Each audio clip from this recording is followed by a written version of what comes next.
Okay, we'll call the meeting to order. 9 o'clock. Approval of agenda is presented. Bruce, all those in favor? Opposed? Carried. Any additions to the agenda? Hearing none. I guess we don't need a motion on that. Adoption of previous meeting minutes, council meeting December 17th. I can do that. Robin, thank you. All those in favor? Opposed? Carried. We have Garth coming in at 9:30 for delegate and Ag Service Board.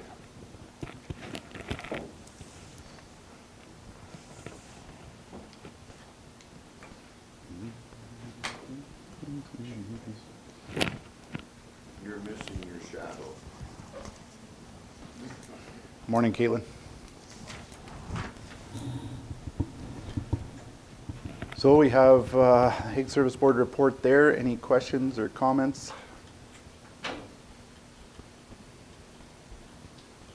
Yeah, just your environmental farm plan there. Tomorrow? Yes, Oh, tomorrow we'll have, so far there's about 8 people registered, and we're planning on just having it right here in the council chambers, walking through the first few chapters of the farm plan and giving them tips for completion.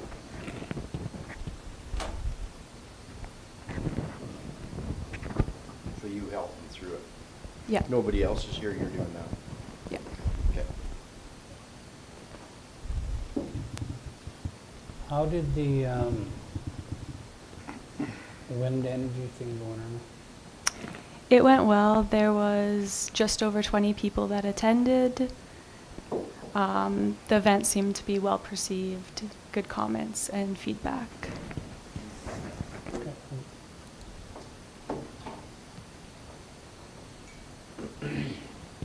Any other questions or comments on the Yeah, report? no, I just want to extend a thank you to you and Shelby for getting us through Edmonton at the Ag Service. It was a really good do, and you looked after it and did an excellent job of keeping us entertained and in the right place at the right time. So, thank you. Excellent. Can I get a motion for Ag Service? Bill, Richard? All those in favor? Opposed? Carried. Thanks, Caitlin.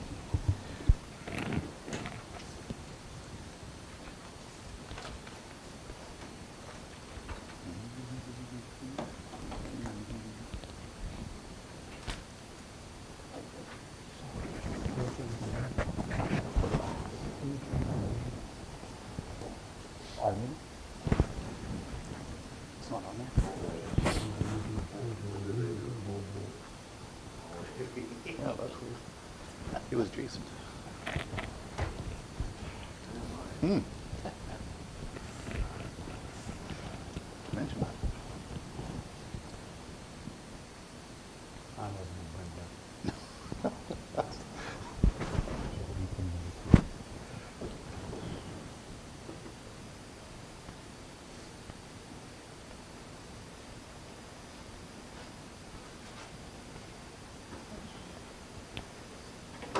Morning, gentlemen.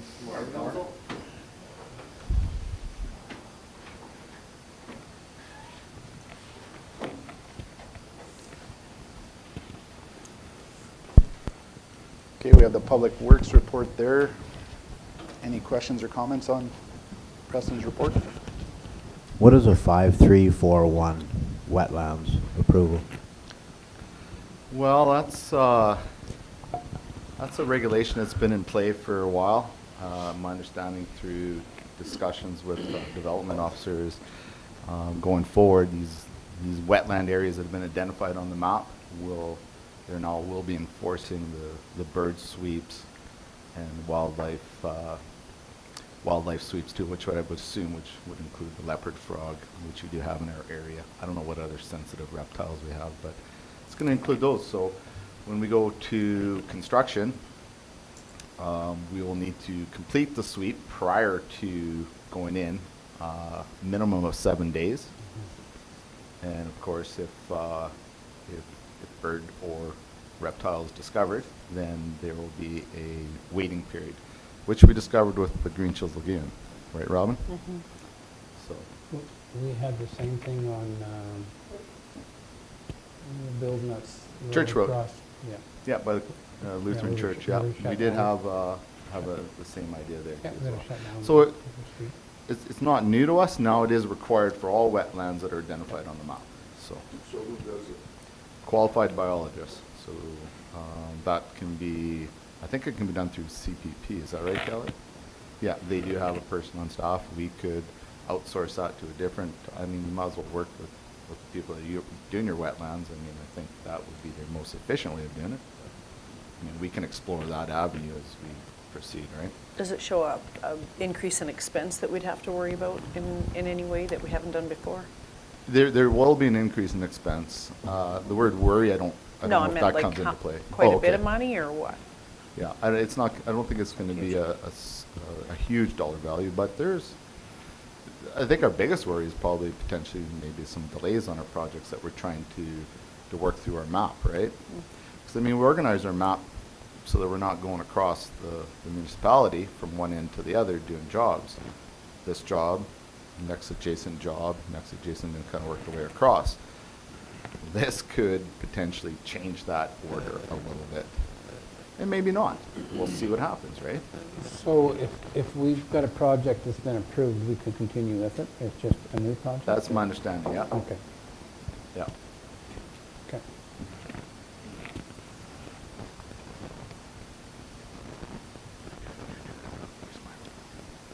Any other questions for Preston on the report? I'll move the report. We've been giving her on the salt and sand. Currently to date, we've used more sand this year than we did all of last year. And I think we purchased more salt this year than we have in the last 5 years. So we've been pushing through it. Mother Nature has definitely been throwing us curveballs. Apparently weather events start on Fridays and continue through the weekend. So as per coming up this weekend. So the crews have been giving her on it, and it's been tough. It started out more on the hard surface roads, and then transitioned into the gravel surface roads of being a little bit more slick. So, and depending on how much traffic and if there's a heavy oil field traffic or whatever, it's hard to get that ice off those gravel roads. It sticks on there. So the guys have been working on it. It's a process. I think we're getting closer to getting everything back in a reasonable state, but we do have another weather event coming this weekend, so it'll be interesting. Do you find it tougher to get ice off cement roads compared to asphalt? Yes, and the reason behind that is our process for asphalt. I mean, we have a few irons in the fire that we can use on it. We can use a grader with down pressure and so on and so forth. Our cement roads, we're too worried about ripping that chip surface off of there and damaging your structure, and so on and so forth. So it is a little harder in that regards, if that makes sense. Yeah. And it seems to be, the asphalt's smoother too, right? So once you break that bond, we can get it off, where the cement road has a little bit more of a surface that it likes to bond to. Does that make sense? Yeah, so you can scrape it flat, but it's still icy underneath it, if that makes sense. Yeah. Okay, But well, I think my guys have been doing a good job. Yeah, they have. I mean, ultimately, I can tell by the phone calls I get, and truthfully, I haven't really got a ton of phone calls. And I don't pay any attention to what people post on Facebook. It doesn't really matter to me what they post on Facebook. I Have go the out graders- and look for it on my own, so. Have they gone out to do the approaches and that though that? Yeah, that's Yeah. what they're working on now. Okay. You betcha. Thank you. Okay, any other questions? Bob has a motion to accept Preston's report. All those in favor? Opposed? Carried. And moving over to safety. Morning, council. Morning.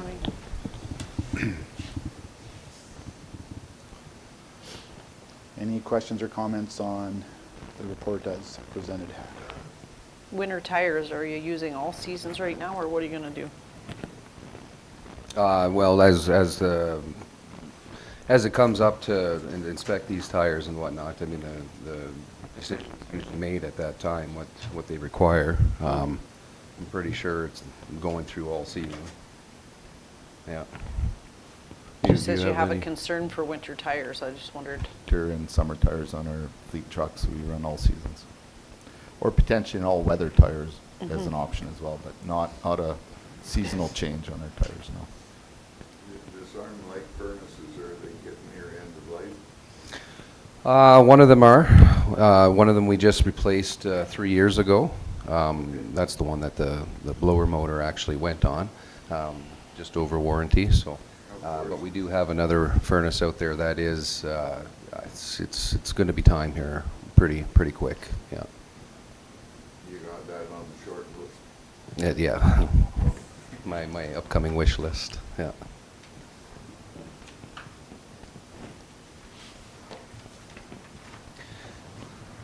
Anything else you want to add, Ray, or?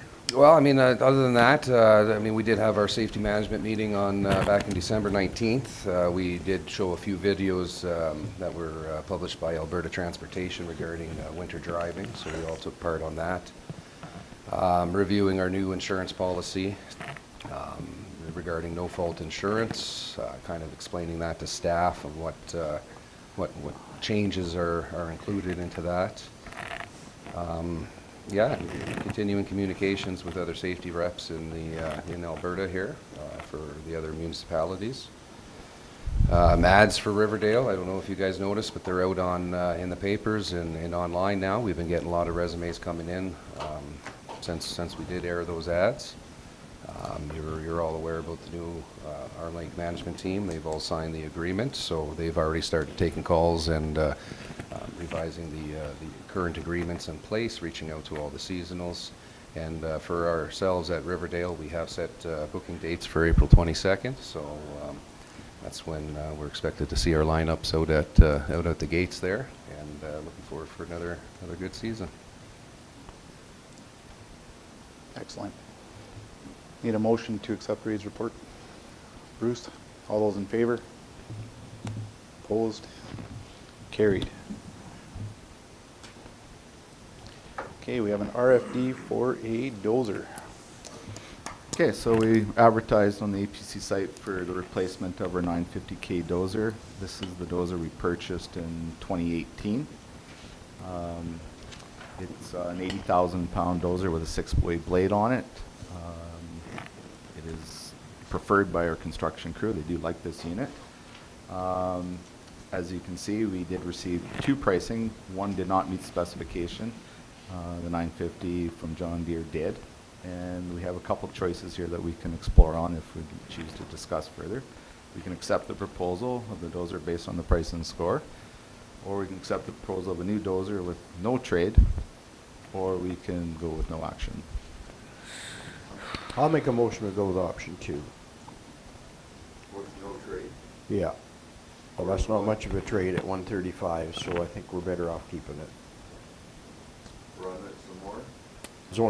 There's nothing wrong with it, basically. It's in good shape. It's a good dozer, and Yeah, I mean, you it's still sitting got at undercarriage left. 10,200 hours. Undercarriage is the weakest point is at Yeah. like 20% war, which is nothing in case of an undercarriage.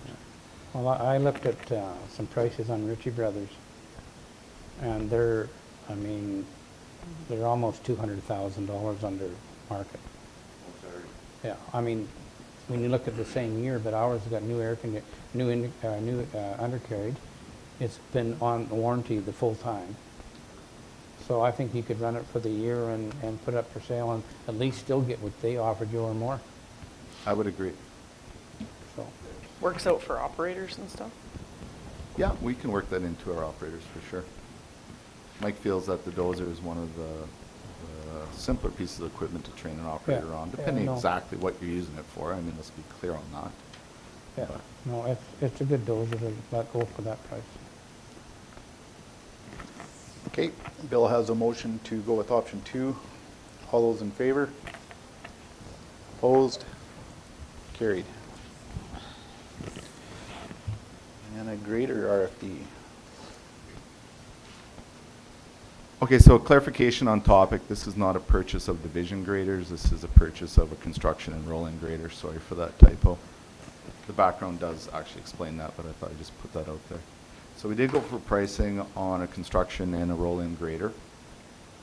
They were fairly competitive between the two suppliers.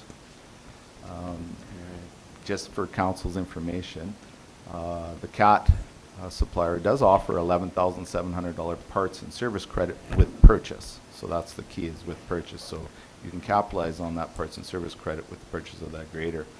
Based on adding that in and looking at the two prices, if you go with one unit from John Deere and one unit from CAT, you do capitalize on a savings of approximately $3,700.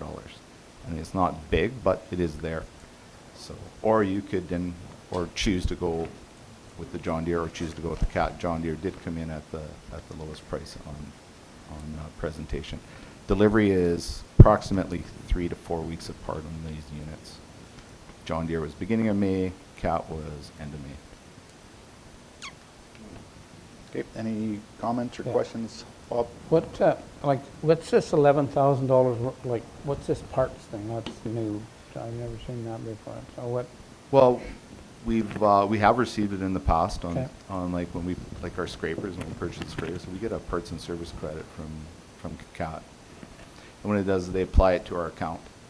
So every filter we buy, it comes off that parts and service credit. oh, okay, so Yeah. it's filter, like, because Yeah. you got warranty Yeah. on, so it's mostly just on filters Yeah. and any non-warranty Yeah, items? like 815, if they came to service our 815 in the field, we can use that to pay for the servicing of that 815 because it's not on Yeah. warranty, right? Okay, okay. Yeah, so it is I mean, it's there, it's dollars, but it is very much pigeonholed to this very specific parts and service. So you just can't throw it across the board to anything else. So is there advantage to the CAT or to the Deere? Well, like I mentioned last month, I mean, we haven't really had a lot of comparison because we've only been running Deere for the last 11 years or so. On specifications, there's a little more horsepower on the CAT product, and does have a little bit of a heavier weight. So horsepower weight turns into torque. So potentially on construction, we could probably see a little bit of an advantage. We wouldn't know until we bought the unit and get it out there and run it. So Are they set up for operational controls pretty much the same when you get in the cab? Are they, between the two units, like John Yeah. Deere and CAT? yeah, No. I would say no. It's similar, but not same. If that makes sense. It's close. Like, there's no steering wheel in a CAT grader, for example. So you can't bail by grabbing your steering wheel. You got to hold on to those joysticks. yeah. So well, I guess it's been a long time since we had CAT, so we don't know how how the operators are gonna interact with the joysticks.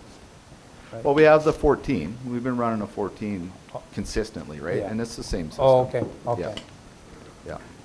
Yeah, But on the maintenance side and the roll-in side, like the 872, 160 size, we haven't had we've never had a 160 actually, because, yeah, I don't think we ever had. We've always ran an 872 on construction, right? So, yeah, we had a 160 a long time ago.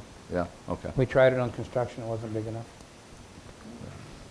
Then we went back to we had a 14 Went and to then the we had 14. and then we tried a 160. Instead It of a wasn't big. 14? Yeah. Yeah, that's, yeah. Because it was price-wise, right? Yeah. So then we went back to 214.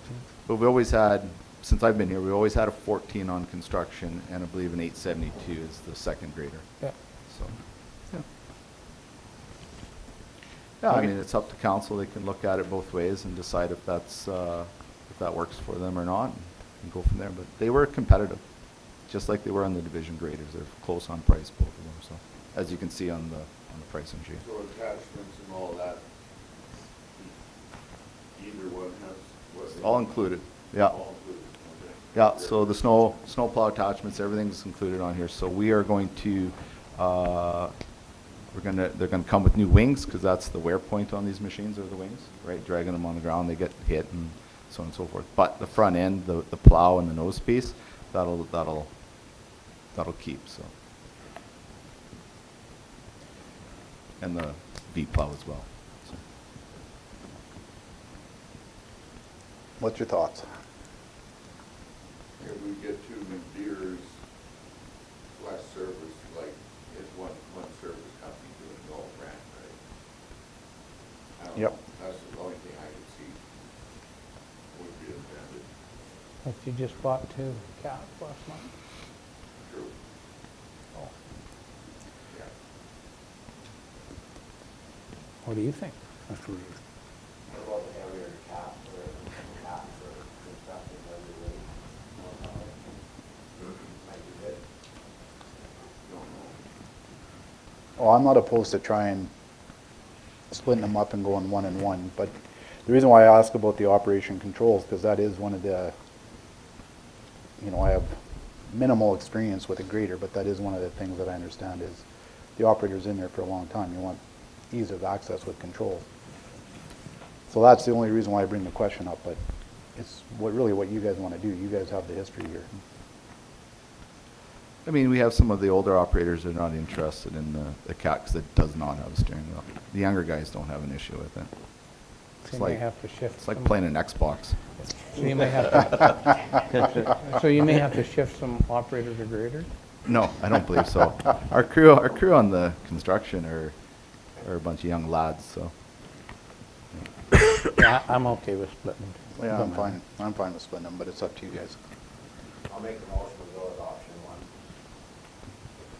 1. One of these. Yeah. That'll give us a good baseline with the cat. So. Okay, all those in favor? Opposed? Carried. I voted, What's that? I voted in favor.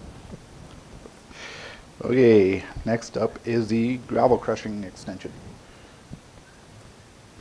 Okay, so when we went to RFD in beginning of 2024, we did hire our crusher with the option for an extension for the second term.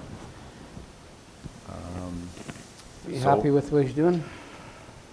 Probably had one of our better years, yeah. Last year was good. Service was there, on time, done, so it was good. I'll move, we extend it for you. Okay, Bob makes a motion to extend for the year. All those in favor? Opposed? Carried. Okay, RFD for milling and inlay on the Cadogan Road. Okay, so I've had some discussion with the counselor in this area, but what we have is on the Cadogan Road is we're in a position where, we need to move forward with some type of maintenance on this road surface. We have 25.5 kilometers that potentially we either need to look at getting a mill and inlay and move forward, or look at doing a re-chip, which comes with also a crack seal. Re-chip in 25.5 kilometers based on a single chip layer of $42,000 a kilometer still puts us at $1 million. How much? At $1 million, yeah. 25 at 42,000. So, I mean, based on those numbers, economics might say a mill and inlay is actually the way to go. And we've already re-chipped this once. And we do have some issues at about, what would that be, about 8 kilometers south of 610. We do have some deeper issues that we need to look at because we had some minor failures in that spot, so. What would the paving cost? Unfortunately, I don't have that off the top of my head. I'd have to look over at Tyson to see if he had a number for me, but, Then we do Terminal Road, would it be there? Based on, I think, Tyson, it was around 320,000 roughly per mile. So if you take, it's 26 kilometers, Preston? yeah, 16 I think miles. 16 miles, if you do the math, it's about 5.1 million. That's how much? 5.1 million? To do the inlay and, But I think though, always, you're gonna spend $1 million, and then a couple of years, you're gonna spend 5 in a few years, because but I think in that report that we did, it said that we're gonna have to start doing this kind of work in 25, 26 anyways. So we've come to the point where we're gonna have to start looking at these overlays or mill in place. So I mean, you spend $1 million this year and then 2 years you spend it 5, so are you better to spend the 5 now and then it be done? You've got 20 years of surface and maybe some chips here and there. That's the way I look at it as well. That's the direction I think it'd be beneficial to go, but. So just in my conversations with Preston on this road is, if we do kick it down, at the most it's a couple years, and because we do have quite a few failures that are happening on it, that's why this is brought to the table. So we can, you know, when we had it in planning, it was to chip at that time for the $1 million, but, and then Preston and I looked at some stuff, and maybe it is an option to get this one started, but at the end of the day, that is up to you guys. I think it makes sense. It's a good option for it. I'll make a motion, we proceed with the engineering.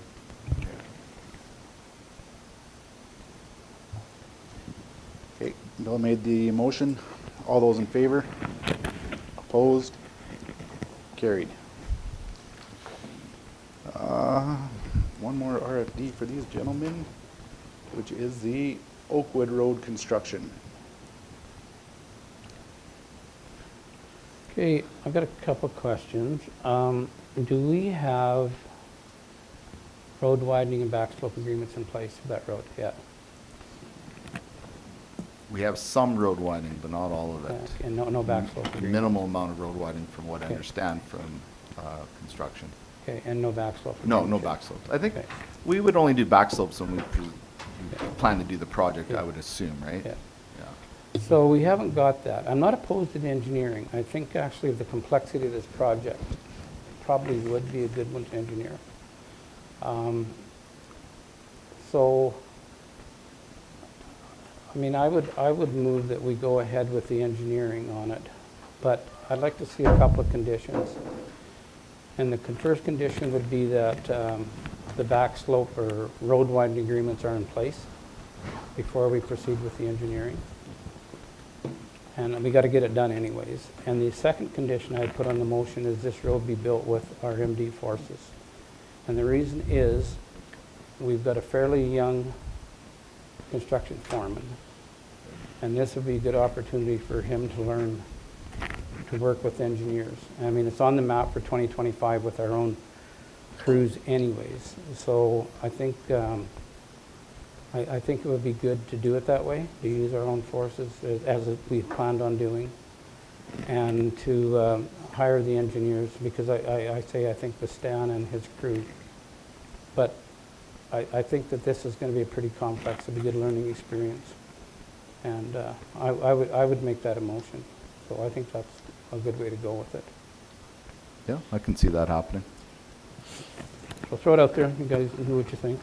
Okay, any other discussion? Bob makes a motion that we proceed with the RFP for engineering, and that we would essentially leave it on the map where it's at for the construction map and timeline.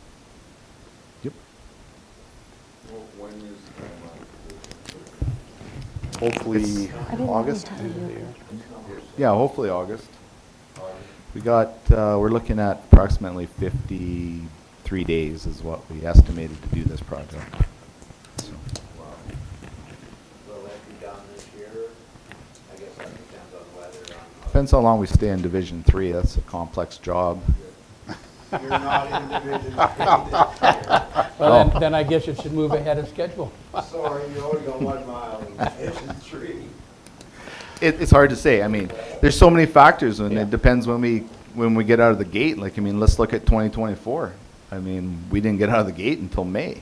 So if we can get out in April, that helps. Weather dependent. I mean, it's sad as to say for the farmers, but we had dry years, and it helps our construction, obviously. So everything's all dependent on Mother Nature. She kind of runs the show on some of that. So, but yeah, hopefully we can get there in due time in the fall or end of August maybe, and hammer most of this job off, or all of it would be nice. So, Okay, any other questions or Well, discussion? so, I got a question here. The option says proceed with RFP for engineering. So you're adding stuff to it? Yes, I am, Bill. Okay, I'm not in favor of that. Okay, that's fine. You want it to stay how, so? Just like it is. I mean, I think we looked at the project. I guess I'll get some advice from you, Preston. I think it's a tough build. It's There's a a lot really, going on. really tough one. So why not hire it out? I think our construction crew's got enough to do and we can hire it out. Hiring out would add how much more to the cost, do you think, Kelly? The last time we did locate, or would have been Giltedge Road, and that cost was, $406,000 per mile. So if you do the math, how many miles in this one? Four. And how many years ago was that? 4.25, that was in 2022, times, what did I say, 406,000? 1.7 million. So you're looking at probably inflation, a few years, anywhere between $2 and $3 million. You know, probably closer to the 2 million. And what do you think we'll do it for?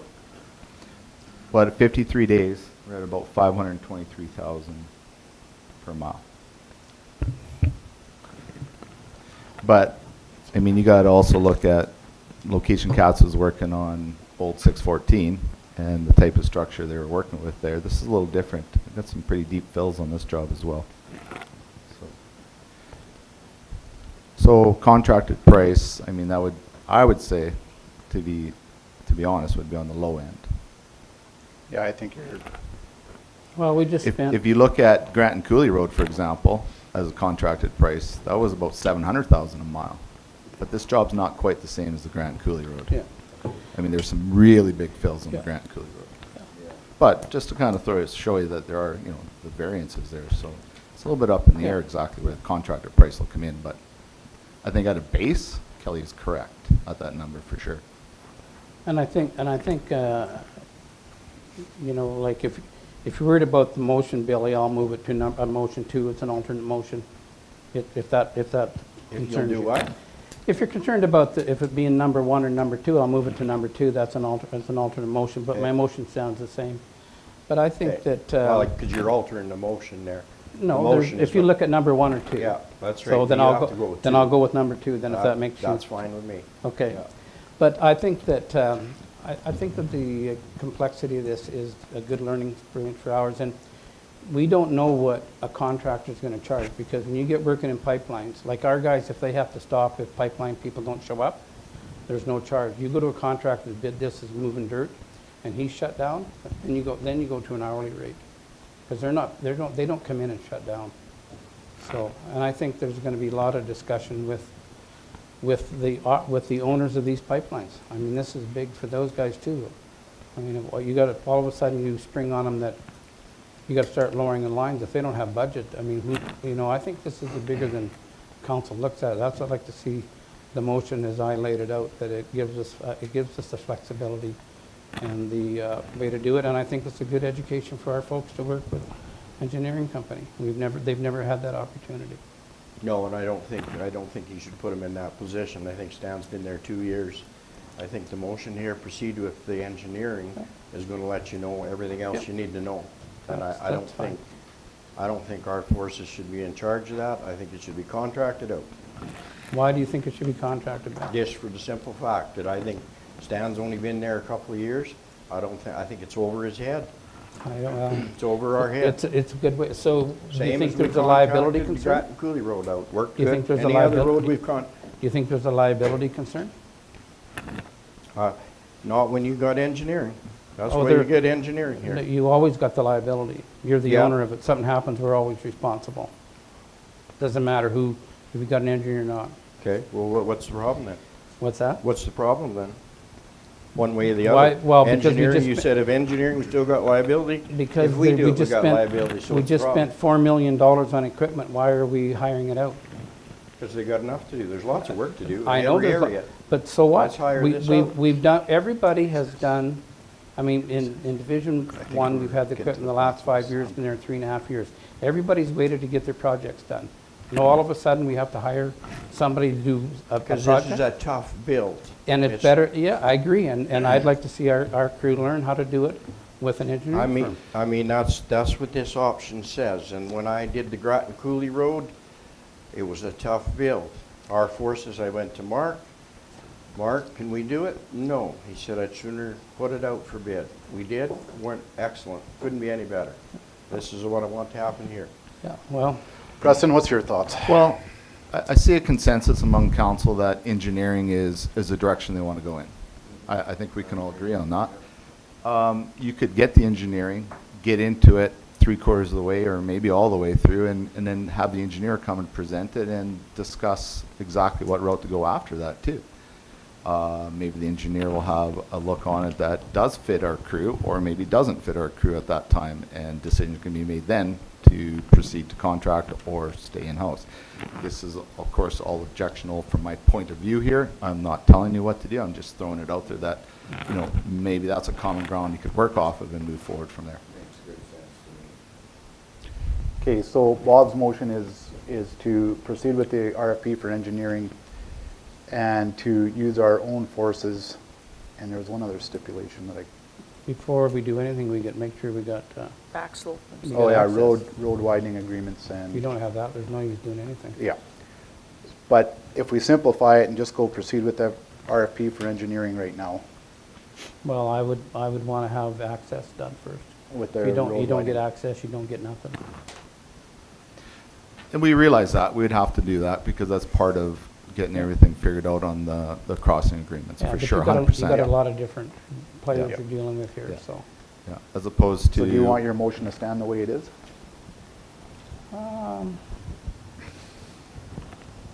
I still think our crew can do it. I guess if it gets defeated, it comes back next month, right?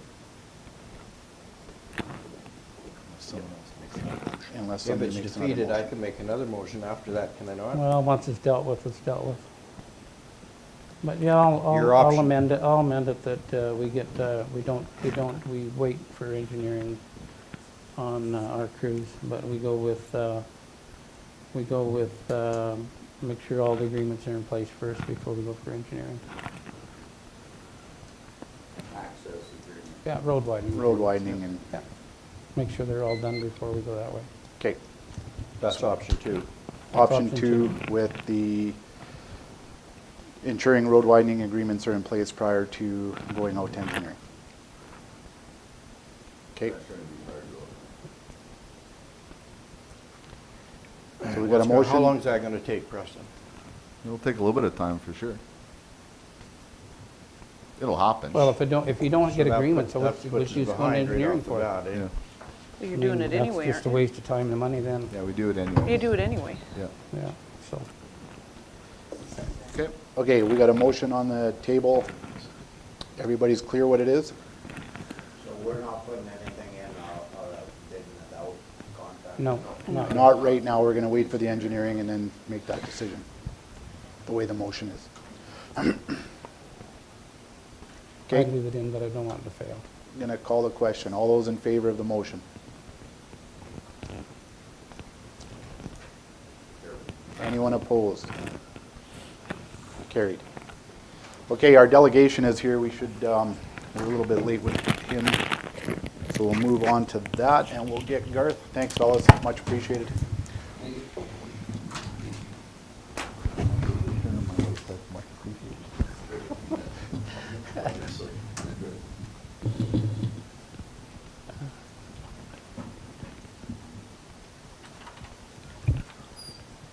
What do you think goes?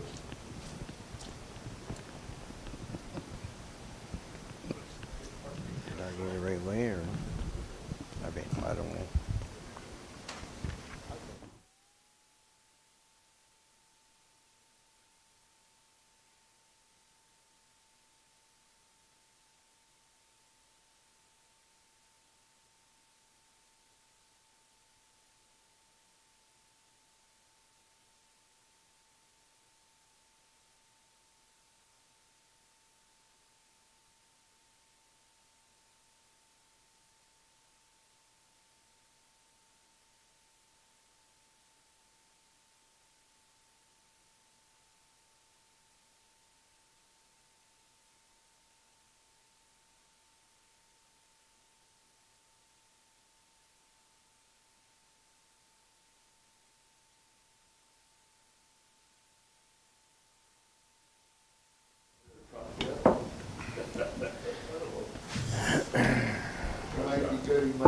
Yeah.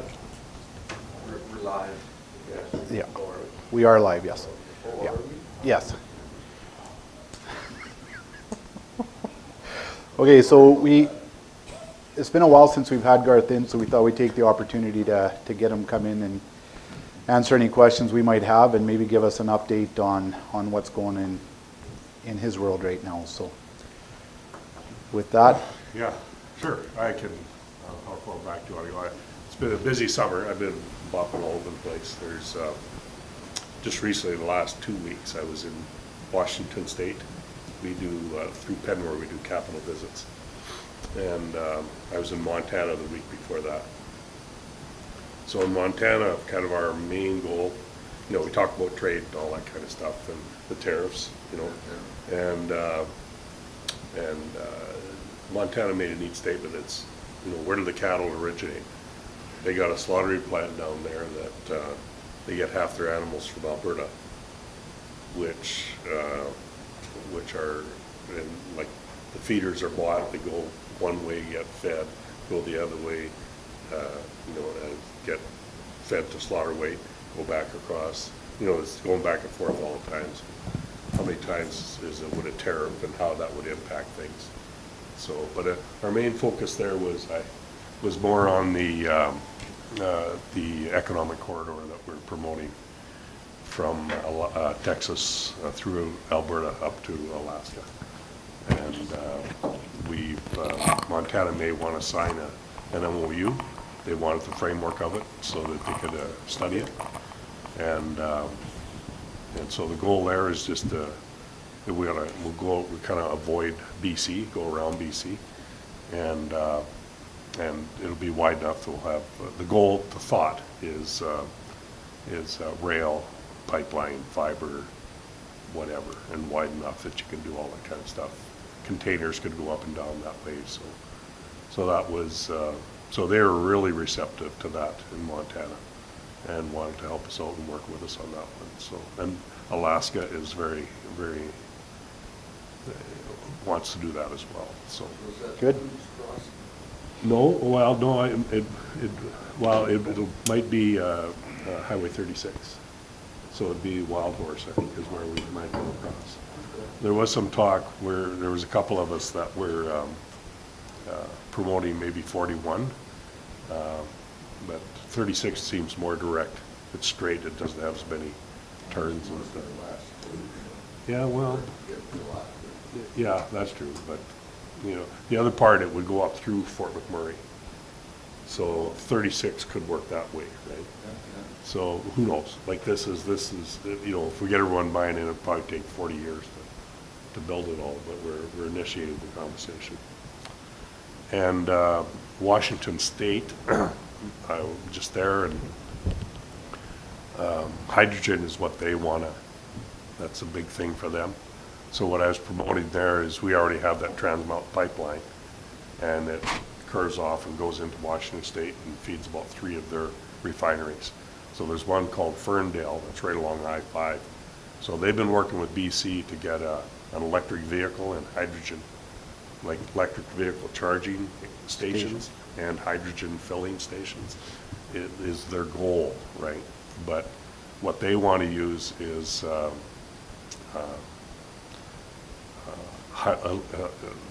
get the hydrogen from water and use electricity from wind and solar and hydro is what they want to do, which is the most expensive way to get hydrogen.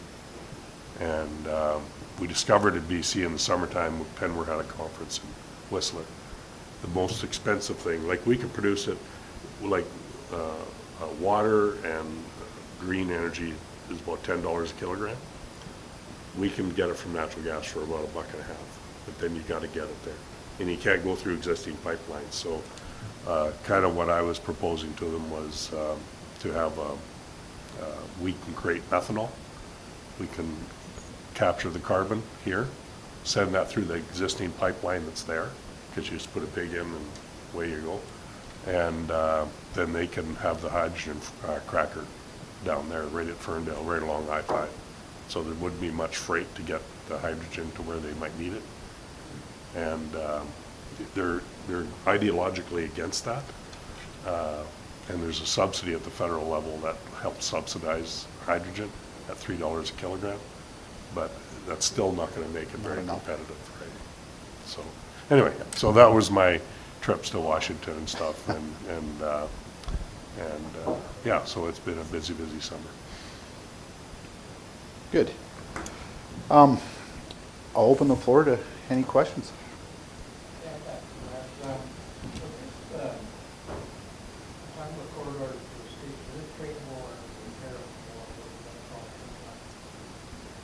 How much work is being done in this product east west of Canada? And the daily 7 million barrels of oil a day is what we import.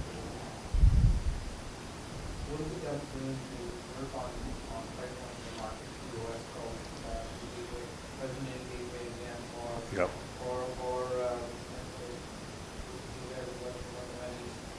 Yeah. I mean, even to get oil to your product to the east of Canada. Yep. That's no pipeline through that. That's right. So we have to go through. So is there any work to do better information trade and work on getting, because whether these tariffs come from, the way that the government states thought, they're gonna be more, get more self-sufficient for energy, even if there's no. Mhm. So they're not gonna be so dependent on our oil or gas. Yep. So it's the time we start working with the provinces to start moving product east to west instead of. Well, I think so. Like the Premier stated that, like, you know, what we should be doing is resurrecting Energy East and Northern Gateway. And wouldn't it be nice if we had that right now, right? So Yeah, yeah. then the threat, whatever the threat is, Yeah. we'd say, well, fine, you don't want our oil? We'll sell it to China. We'll sell it to Europe. We'll sell it whoever, right? And then the Coastal Gas Link, that's there, so that should help on natural gas. What's that? Yeah. Yeah. Yeah, so that'll be good. This one, Trans Mountain will give us some ability to do that. What about 23% capacity left in Canada? As far as I know, I don't know that number exactly, but, yeah, yeah, could be, yeah. Well, I know I talked to one of my local oil guys, and, because when I was making all these proposals down in Washington State, I didn't even know if we had capacity in that pipeline, so, but he says, oh yeah, no, we can, there's room if that was done, then we could do that immediately, wouldn't be a problem. The other thing the Premier is looking at is, with Enbridge on our existing pipelines, apparently they can more efficiently run it, however, to ship another 700,000 barrels a day, which is, I guess, if we didn't have maybe we don't have enough production to fill it, but we could get there. But but they say they can do that. So yeah, the Premier is saying that, like, that's the point she's making is, you know, wouldn't it be nice if, because instead of importing oil from the States, we'll send it from here to Eastern Canada and let them get it there. Like, I mean, it's just common sense, right? And it was when it was proposed. But I think what we're gonna have to do, and that's the logic of this corridor stuff, is you need to de-risk the front end of it. So I think it's gonna be incumbent upon governments to get all the approvals in place with the negotiations with the Indigenous people and get the land, you know, get everything you need to get this done in place so that the companies can come along and say, we want to build a pipeline, say, go, right? Because, you know, they lost $1 billion on Energy East. And Keystone XL, they lost $1 billion there.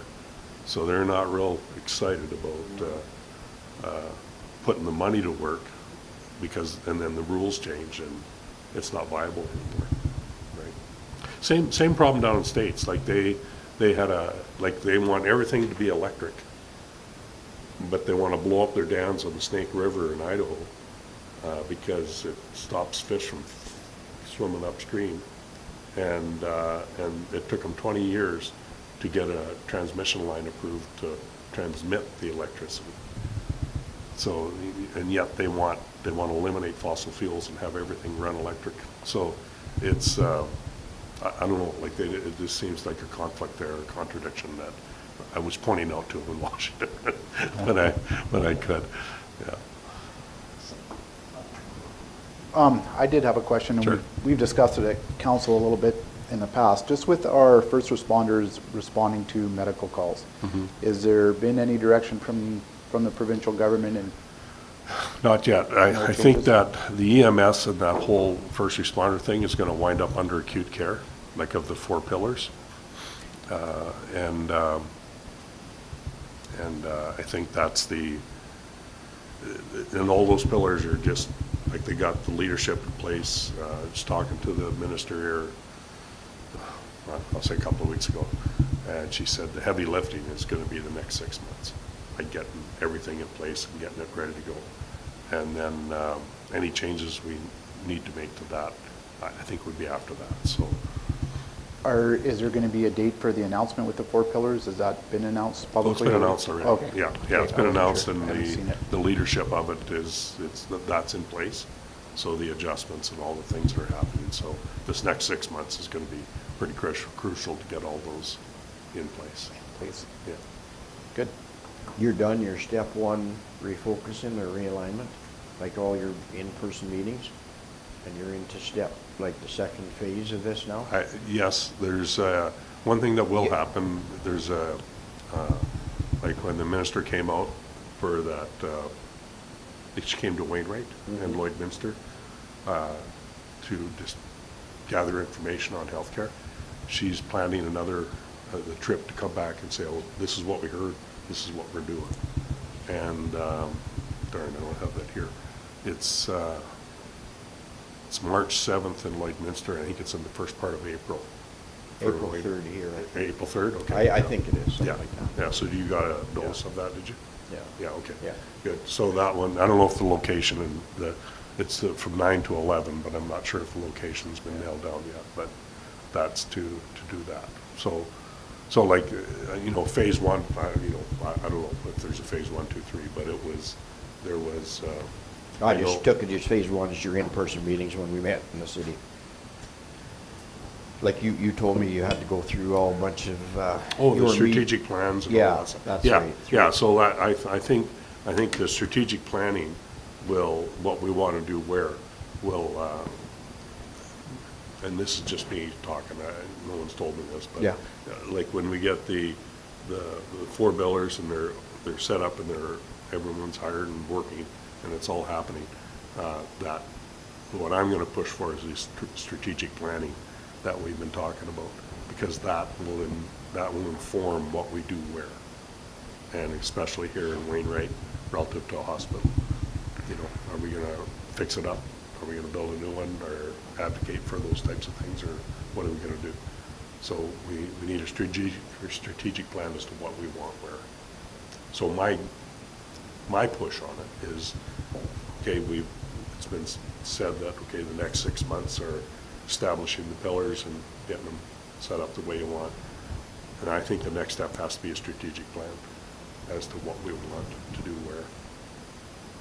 How many do you plan on having here in Wainwright, April 3rd? I didn't know who the Well- invitations, because if you get too many, then you kind of lose control of it. I think it'll be the same that were there last time. Okay. You were there, right? Yeah. Yeah, so I think it'll be the same. I think whoever was there probably left their contact information, and that will come out to everybody, so I think that's what's gonna happen. And the way you had it set up worked pretty good, table by table, I thought. Yeah, I think so. And Yeah, I'm not sure if we're gonna have groups like that, because and we may, but I think, what I understand, this is what you told us and this is what we've done.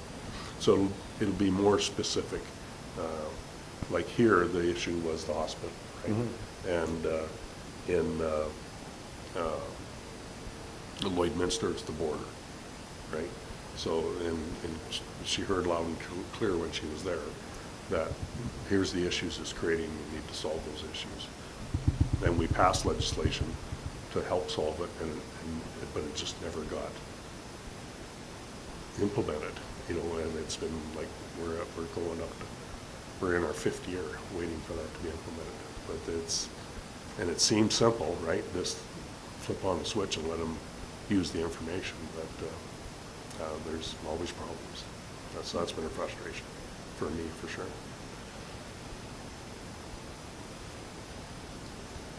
Anything else? Anybody else wants to quiz? I do have, I just wondered where you were at, where the government's at in their position of reclamation of wind and solar, you know, as far as the fees that you're gonna attach to permits going forward, or, Well, they're gonna have to have a performance bond that's in place to deal with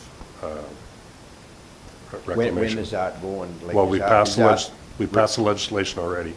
Yeah. We just gotta put the regulations in place, so that's being done right now. So is that, what about somebody that's applied for one right now? Does that mean you're not gonna approve it till you? Well, they'll need, anything that's approved now is gonna have to, they'll have to that demonstrate. performance yeah. bond? Well, we'll have to have some, performance bond or something, that it's money set aside in the form of a bond or whatever to cover reclamation, because that was a concern people had. Yeah, and with that, like that was a problem that was with renewables, was there was no rules. So the AUC had never turned one down in every application that came to it was approved, because there was no rules under which you could say, well, no, because of this. So the minister laid up a whole bunch of rules, the scenic thing, if you're in a certain distance from the mountains, and it's an agricultural land first approach. So the quality of land. Yeah, so was, you got a bunch of conditions So we got lots of attached to that Yep. bond besides cash. Oh, yeah, there's a whole bunch of things that they have to meet now, and if they don't have that in place, then the AUC will be in a position to say, okay, well, we're not gonna approve your application. The other one too is that because the big cost, like the renewable guys say that they can actually produce electricity cheaper. That's what they say, but then there's, the carbon credits are in that equation. But they won't tell you how much of their total revenue is that.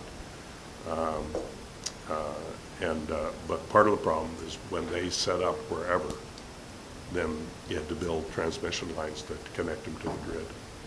So that was a problem, right? And it added to our overall cost of having electricity service, because the transmission lines get socialized over all users. So they have a great long line that you have to build at however many tens of millions of dollars. Everyone's going to have to pay for that, right? So now, one of the qualifiers is total cost, and part of that will incent them to build closer to a grid. So, for example, going down between Edmonton and Calgary, like Airdrie, they approved a solar farm there.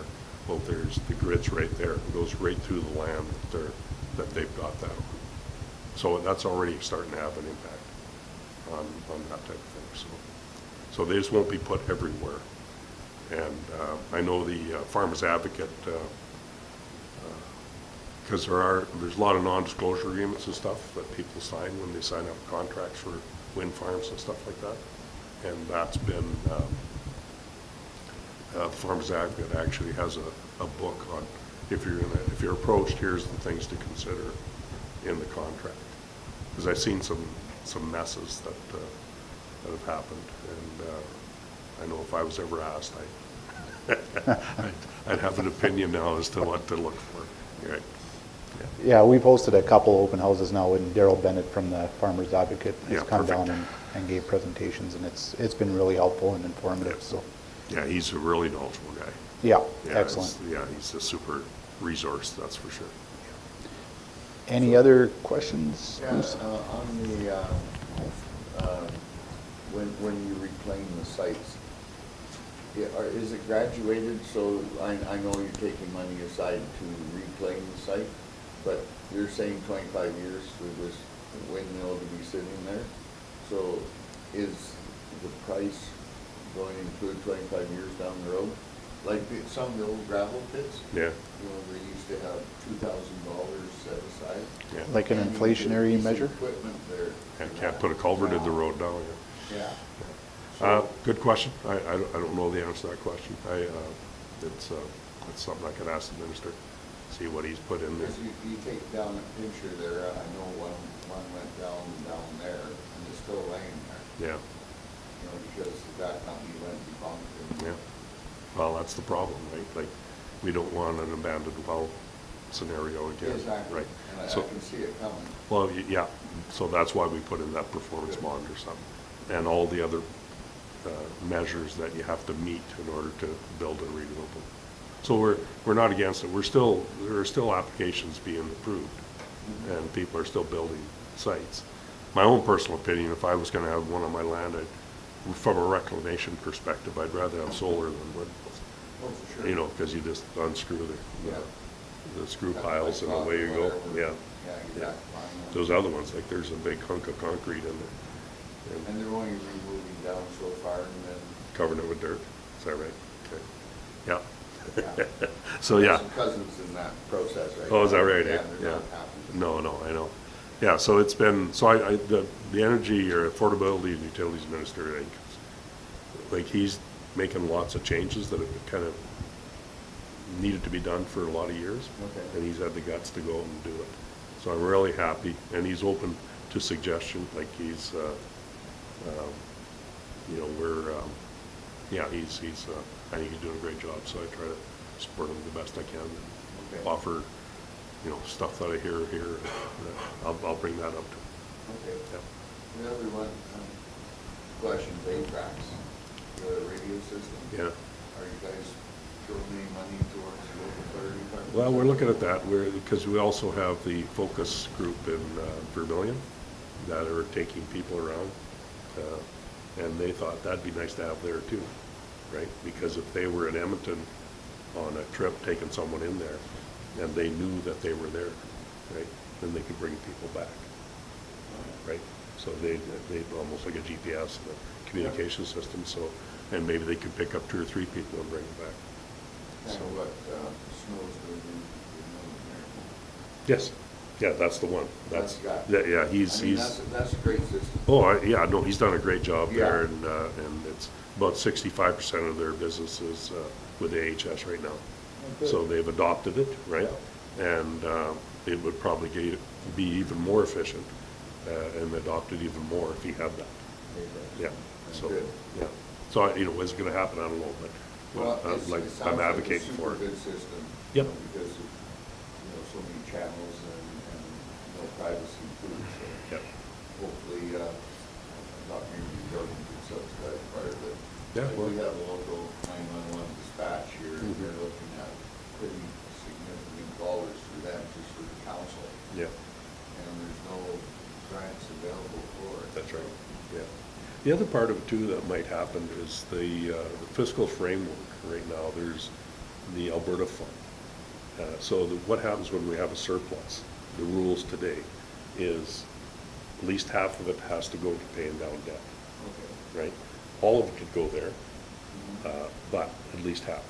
So the remaining half, 25% would go into the Heritage Trust Fund, and 25% would go into what's called an Alberta Fund. And the Alberta Fund is for projects that are one-time items, right? That are just, that don't fit under any other Okay. kind of grant program. Yep. So for example, locally here, you know, we've talked to the town council about the swimming pool and how much it costs, right? Yeah. And I've got one project in this lineup for this time, and I don't know how many are there or if it's gonna get approved or not, but I think over the next few years, if we have surpluses, we'll start to get a feel for what type of projects fit that. And, but that might be a good one, right?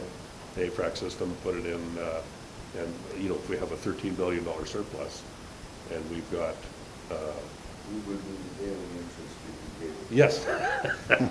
Yeah, but that'd be good, because that could be used all over the province, right? Oh, for sure. Yeah, and there's maybe no identifiable grant program that you can latch that to. I know we got deployed to Jasper and they gave us radios there. Oh, is that right? You Yeah. know, so then they came back and loved it. I'm surprised how, it costs quite a bit though. Yeah. Yeah, it does. Yeah. I'm not complaining I don't about know, it, it like just surprised me. What the regional cost is Yeah, Yep. there's so many different types of radios and that, we haven't even figured out which one. Which one to use, best yeah. in this area, so. Yeah. you know, But that might be a good, when we have a surplus, that might be a good one to put into that.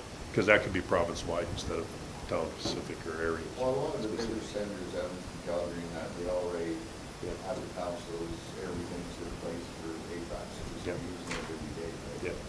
But the outlying areas is more involved. Yeah, but, that's a good use for it. Yeah. I'll put my hound dogs on. Okay, fair enough. Okay, we'll take a break here. Thanks for coming in, Garth, and giving us an Okay. update on what's happening in the ledge, so appreciate it. And you're more than welcome to stay for coffee, and we got about a 20-minute break here. Or you We'll- can stay for a little bit if you guys are okay with that. You bet. Okay. Okay, thanks.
Richard gave me crap that I let this. Getting pretty vocal there, Richard. So we're done LR6. Okay, Stephen, you ready? Okay, let's call the meeting back to order. And finance. Accounts are there. Any questions? Oscar was on finance and myself. I'll move them as presented. Yep.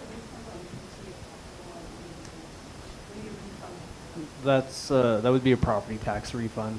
Those are usually due to overpayments or somebody paying maybe the amount due on December 1st instead of on November 30th. So, yeah. Oh, Robin, we had a few extra ones this year with the postal strike. So we had some people that put stuff in the mail and then they would call just to double check and yeah. Okay, Bob has a motion to approve the accounts. All those in favor? Opposed? Carried. Financial statements there.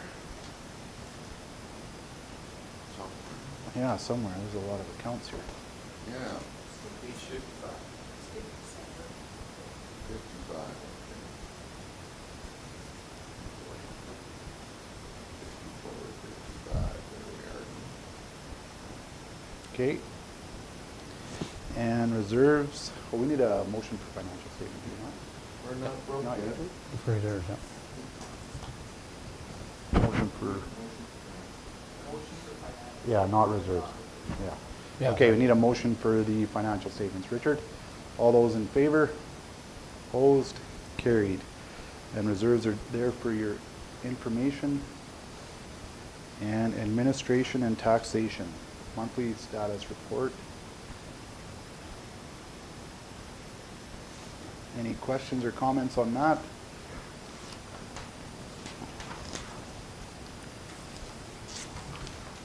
Okay. And I guess we go into our first RFD for administration, Canada Day celebrations. Got a request from for funding for the Canada celebration of 2025. Last year was around 500. This year is 6,000 dollars. I'll make a motion that we accept number one. Okay, Bruce makes. 55. 5,000, I think. Okay, Bruce has a motion for option one. All those in favor? Opposed? Carried. And now we got to set a couple meeting dates for planning. Yeah, last year we had a plan meeting April 11th, and I think there was discussion, I missed the meeting, you guys thought that the capital meeting back in November, we wanted to be able to do there. I think we're looking at the last week of March, were we not? Not the 27th. 27th is no good? When was the arm meeting? The arm meeting is 17th, 18th, 19th. Yep. And we moved our council to the 25th, correct? Yes. 26th, day after council? Would that work, Tyson? Or do you want to do it a bit later?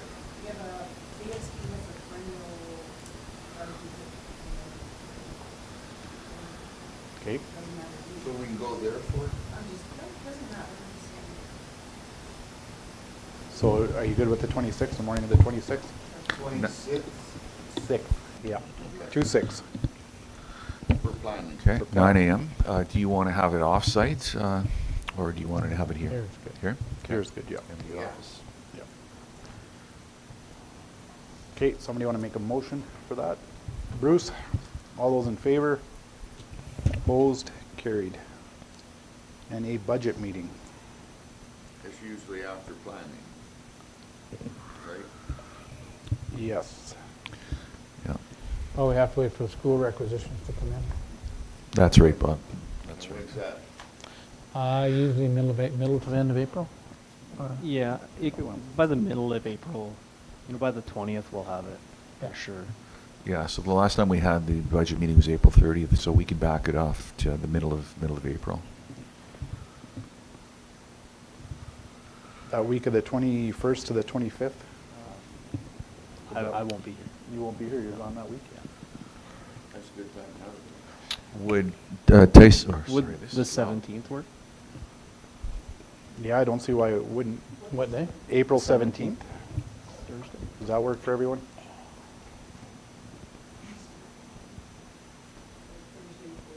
Yeah. That's good, date? Okay, need a motion to accept that date for budget. Richard, thank you. All those in favor? Opposed? Carried. And our open house date. Okay, usually we have it for the regular meeting in April. Yep. And it's at 4 o'clock. Starts at 4 o'clock. So April 15th.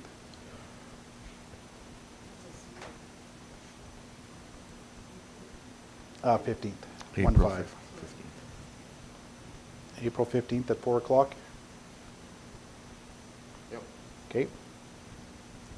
Somebody want to make the motion? Bob? All those in favor? Opposed? Carried.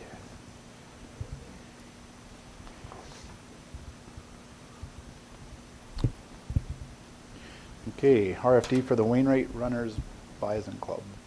Yes, so they're having, I'm not sure which run it is, but it's at least 5 years, maybe more. So they're having it on April 27th, and the road they use is the Walking Trail Road. So part of that's in the town, so they're bringing the town of Wainwright involved in this, and they usually don't have objections, but we close the road for them for that day, for that purpose, and put the barricades up for them and remove them after the race. And the waivers will be, and insurance will be in place.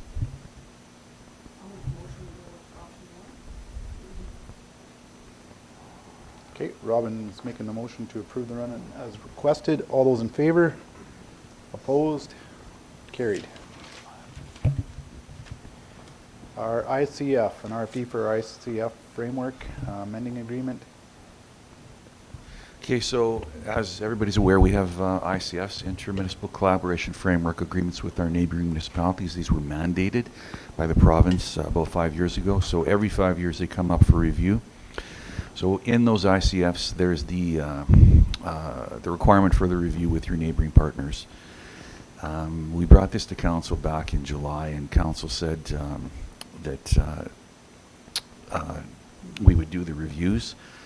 So in the meantime, the Minister of Municipal Affairs passed a minister order extending that time to have that review from 5 years to 7 years, so an extra 2 years. So I've kind of been in contact with some of my fellow CAOs of other municipalities, the neighboring municipalities, and they seem to be in favor of extending it for 2 years.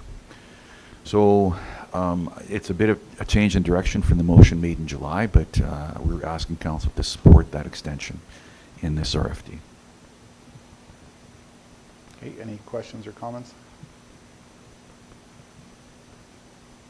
Okay, somebody want I'll make that motion. to go with option one? Number one. Okay, Bruce makes the motion for option one. All those in favor? Opposed? Carried. And we got an RFD on a tax penalty cancellation. Okay, so this one here, as you know, there was a mail strike. So a lot of the payments came in, and what we were looking for was that if they were post-dated prior to the deadline of the tax deadline, which was May 30th, or on or before. November 30th. So in this situation, the request was, or the requester said that the payment was put in the mail prior to May 30th. And we received it obviously after the mail strike was done, and the penalty was put on. I'm going to have to ask for some help on this, but was there a postmark on that? The postmark was after November 30th. Okay, so for whatever reason, whether that was Canada Post that had erred in putting the wrong postmark on that, or if indeed it was put in before the 30th deadline, which is what this person, and we took the person's name off of here just for their privacy protection, but this letter was signed. It was signed. We've got a signed copy of it. But because of FOIP, we took that information out. They're asking for the penalty to be waived because they're standing by, they said that they put that tax payment in the mail prior to November 30th. So council has a decision to consider that, and council will reduce the tax arrears. Council will refund all or part of the taxes or defer the collection of the tax. So, I mean, in a sense, you have the option, if you believe or support the story that it was put in before that time and somehow was postmarked incorrectly, you have the opportunity or the power under the Municipal Government Act to cancel the taxes, or not.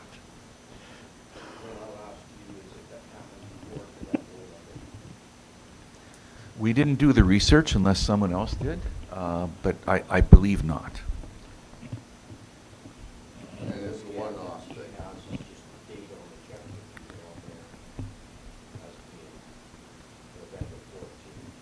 Yes. Yeah, If you just dropped it off in the mailbox, say, and with motors there's one there. Nobody even picked them up. You know, because there was nobody to pick them up, so I believe them. The 19th? It's around the 19th, 20th or something like that?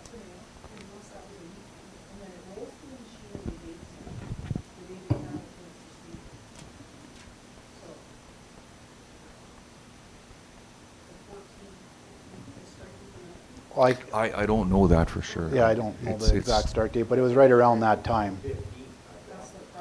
Yeah, I thought it was fairly quickly after this, but. I'm not one for a while.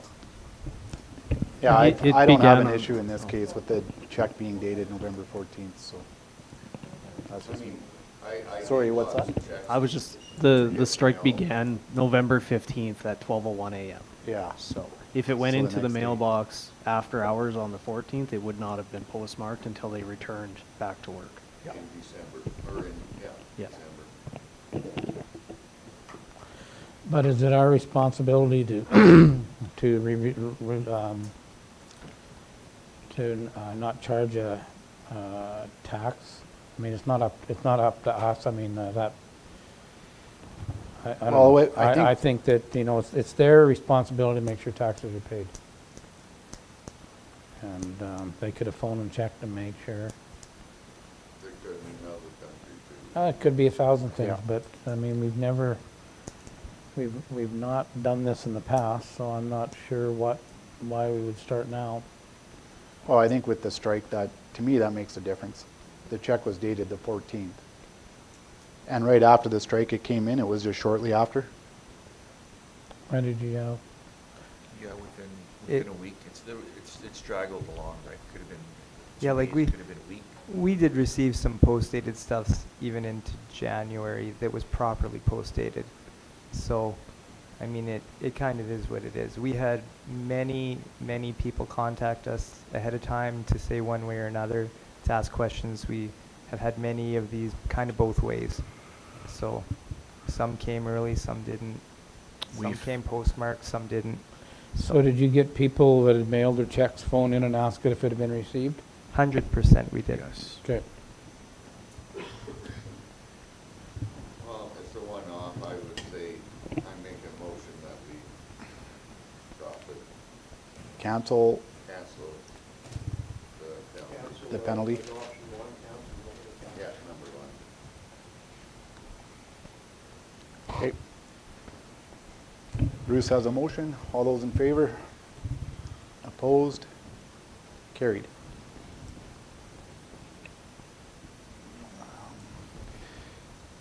Okay. Next RFD is to renew the MRF contract for 2 years.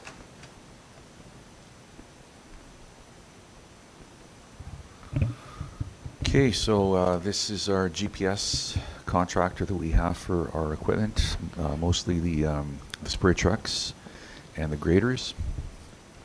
And I believe, do we have them on our gravel trucks as well, snow plows?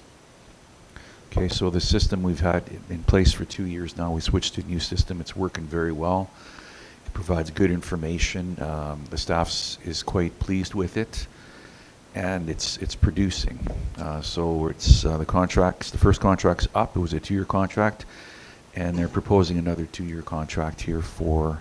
It's not cheap, is it? It's not cheap, but it's the same rates as last year. There's been no increase in the rates.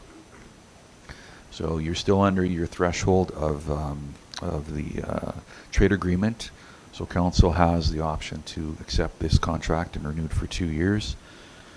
And So I guess I'll ask you, say the staff is happy with it, what are they happy with? What are they happy with? I mean, what are we using them for? well, we're using them to track. It's a safety. It's a work alone thing. So we have the units monitored from the main shop, and the supervisors monitor the units out working for safety reasons to make sure they continue working. If there's a notification system that's if a unit is stopped for a certain amount of time, there's a notification as to where that unit's not operational. So there could be some sort of an issue with that unit.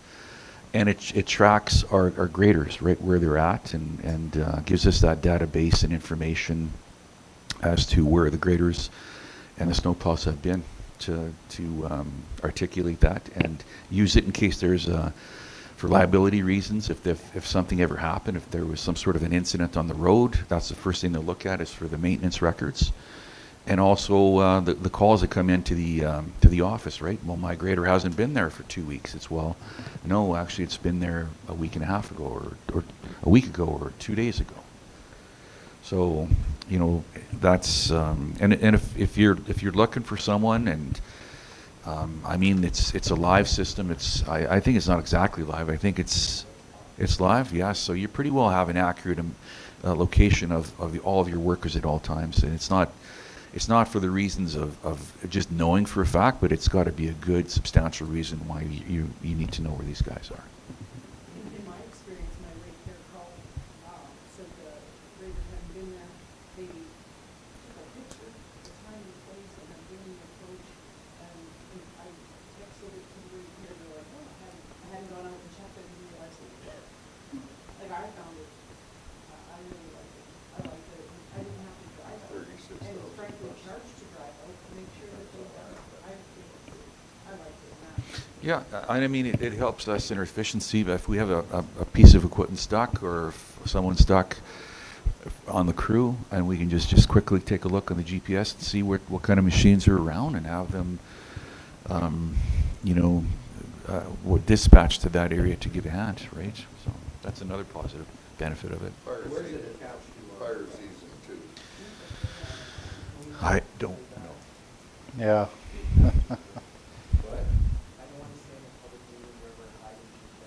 Okay, fair enough. It's also used by ASD for their spray program as well. And we also have sensors at the tank loaders, Riverdale and Arm Lake for temperature. So it's monitoring all those in real time as well. Yeah, thank you, Jason. No, I got no problem with it. Other than having to make a lot of cases, making cases for it, but everybody carries a cell phone, so jobs that can be in stock or down in the greater stock, it's not really fair in my mind, it's got a cell phone, but I guess if we want to drop it, drop the spray truck, I think we found that one issue just for Yeah. But it could monitor when, say, a greater man has a heart attack somewhere, and the cell phone's not good either, right? But we can see, yeah, Where he come is. in at 4 o'clock, right? Whereas grader hasn't moved for, Yeah. 15 minutes, I think. I'm not sure what the time limits is for notifications. So who's monitoring that then? Well, there would be the shop would be monitoring that, and the supervisor would be monitoring that, and there would be, or if there isn't, there would be some sort of a signal that would come out. There's a notification that would come out. Okay, any other discussion, or call for a motion? I'll move we go with option 1. Option 1, thanks, Richard. All those in favor? Opposed? Carried. Joint Election Agreement, BTPS. So this is the new electoral boundary. So there's two options listed for council to consider. The MD has run this election or operated this election with the school board in the past. Number of years actually, or number of elections. However, the elections have become more complex in this recent election for 2025 due to some provincial changes such as the voters list. And then we went over the voters list, that was back a couple meetings ago. So that's going to add a little bit of work and resources and stress and some risks and liability to our current election workers for municipal. Mind you, the school divisions do not have a voters list, so that's a little bit different. And the divisions have changed its boundaries in the last little while. I think since the last election, they have individual wards that encompass several municipalities. So that would mean that we potentially could have ratepayers from other municipalities coming to our municipalities to vote if the voting station's within our municipality. And it would be vice versa if the voting station for that ward is in another municipality. So that's a little bit different. So we've got two options to consider for council. The first one would be to, let me just get to the right one, and to enter into a facility sharing agreement pending on required MD divisional elections. So if we have an election, we can offer space for them to use in that polling station for them to run their election, which would save costs that way. However, if we didn't have an election, say if there was an acclamation in one of our divisions, we probably wouldn't be involved in that election. That would be an individual effort from the school division. And the second would be an alternate action, which could be the status quo.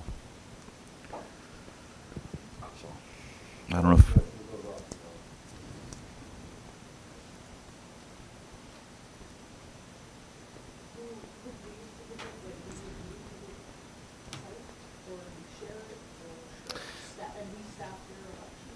No, in option one, we would have our own staff and the school would have their own staff. We just share space. And we would share the cost of that space. Very little work as far as just finding a space coordinate. I mean, we could find the space and contact them and say, we got an extra place for you to put your table type of thing. Yeah, no, not a problem. Okay, Bill's got the motion to go with option one. All those in favor? Opposed? Carried. And moving on to provincial education requisition credit.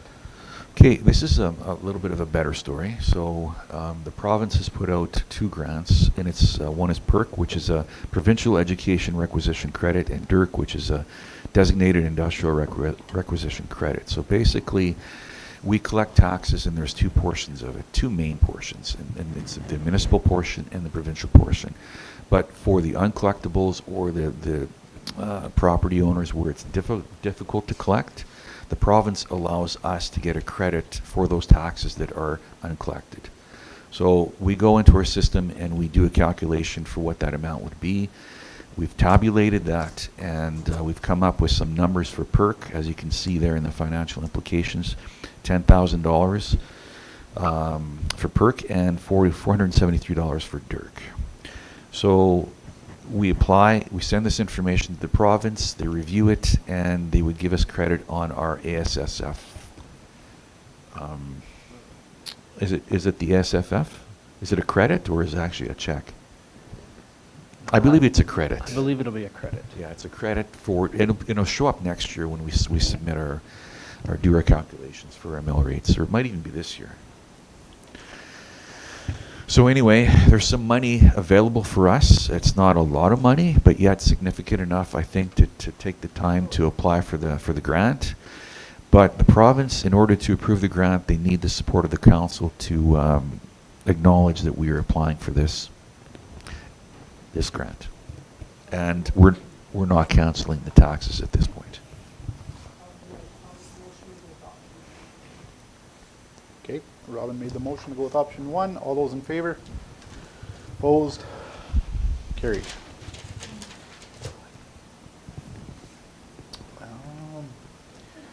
So our bulletins from RMA, they're there. And municipal property.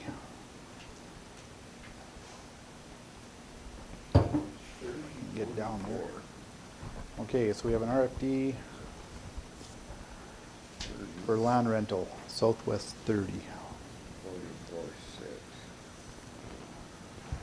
Okay, so this is a property that came to council late in the fall. There was an individual, a local ratepayer, who wanted to do some haying on this property, and it was available. There wasn't a lease on it, so council obliged and signed a 1-year lease for this property. There were some issues with number of acres and potentially a neighboring lease that took acres they weren't supposed to. So the town was affiliated, was one of their lessees that potentially was involved. So I've been in contact with the town, and they're going to assure that this won't happen again, and that the boundaries of their lease and our lease are clearly identified, so they know exactly where their properties are and limits are. So I'm not concerned about that. So there are some issues, concerns here in respect to weeds and some noxious weeds, and also purple loosestrafe, which is prohibited toxic noxious weed. We've been working, I know ASD's been working on controlling, if not eradicating, that weed with some government funding, and they're still in the process of doing that. So we would want to have in the lease that the leasing potentially, or the advertisement, would be very aware of these potential weed problems, so they can address them, deal with them properly under our advisement direction to ensure it's done properly. It's an important issue. So with that being said, an advertisement would go out probably fairly quickly, and we'd be looking for someone to lease this property. And I mean, the benefits would be, it would look neater, it would be property improvement, it'd be controlled, the weeds would be controlled, and also the fire hazard would be lowered, I think, if this property was taken care of properly.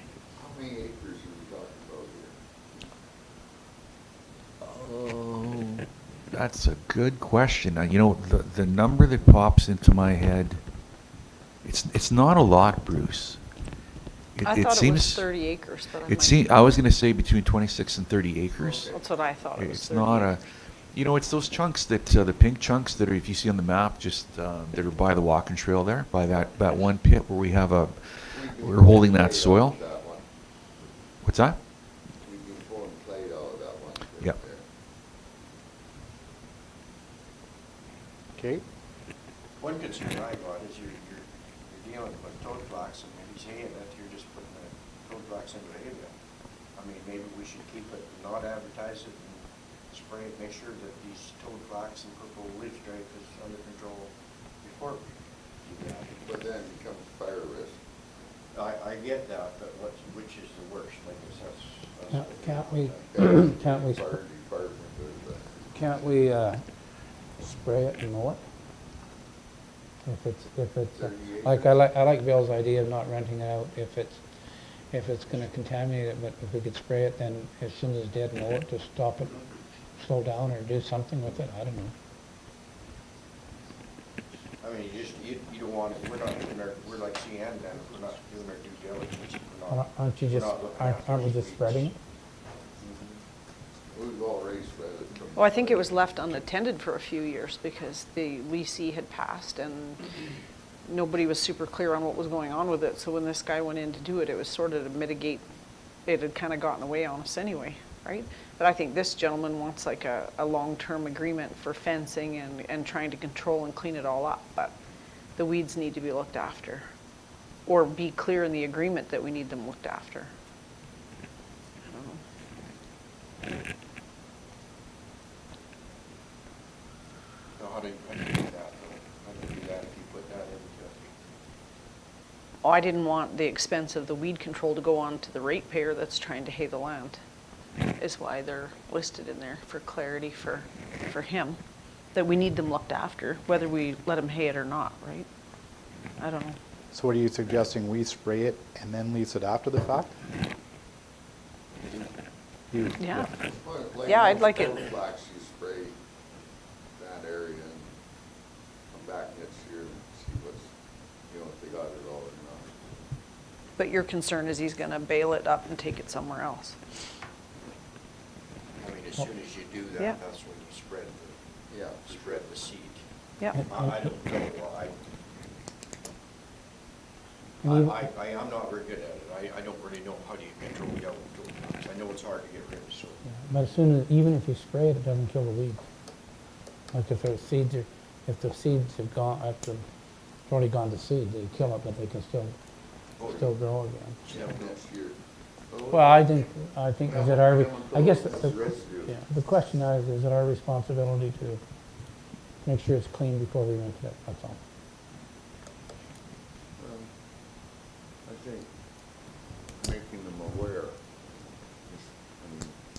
that's what all our road signs and that do on the roads, make people aware of this and that, so. Put one out for lease, I can't see. I mean, you can get tow flax anywhere. You can rent a pasture and have tow flax in it, so. Oh, yeah, no, but then, I mean, somebody tells me and then it's up to me to look out for sure. And then, and this is kind of similar, I mean, Just lease land, and we're letting them know that there's two obnoxious weeds on it, so. yeah, and you can let him know that, and he can bail it and say, yeah, I do know that, I appreciate you telling me that, I'll spray it, and bail it, and then I'll haul it to him and feed my cow, and it's right there. I mean, are we doing our due diligence by letting them do it, I guess, Bruce, is all I'm saying. So have we been spraying it off ourselves? No, it's been left unattended for a couple of years. We've been looking That's after the the purple loosestrife. No, they sprayed the tow flax last year. Because I asked about that when I got some clay, because they contaminated some clay with tow flax, and he said, no, they didn't spray. It's ours. No, it's empty land, it's empty And land. that was laying. but it was leased out to somebody else and they never looked after it.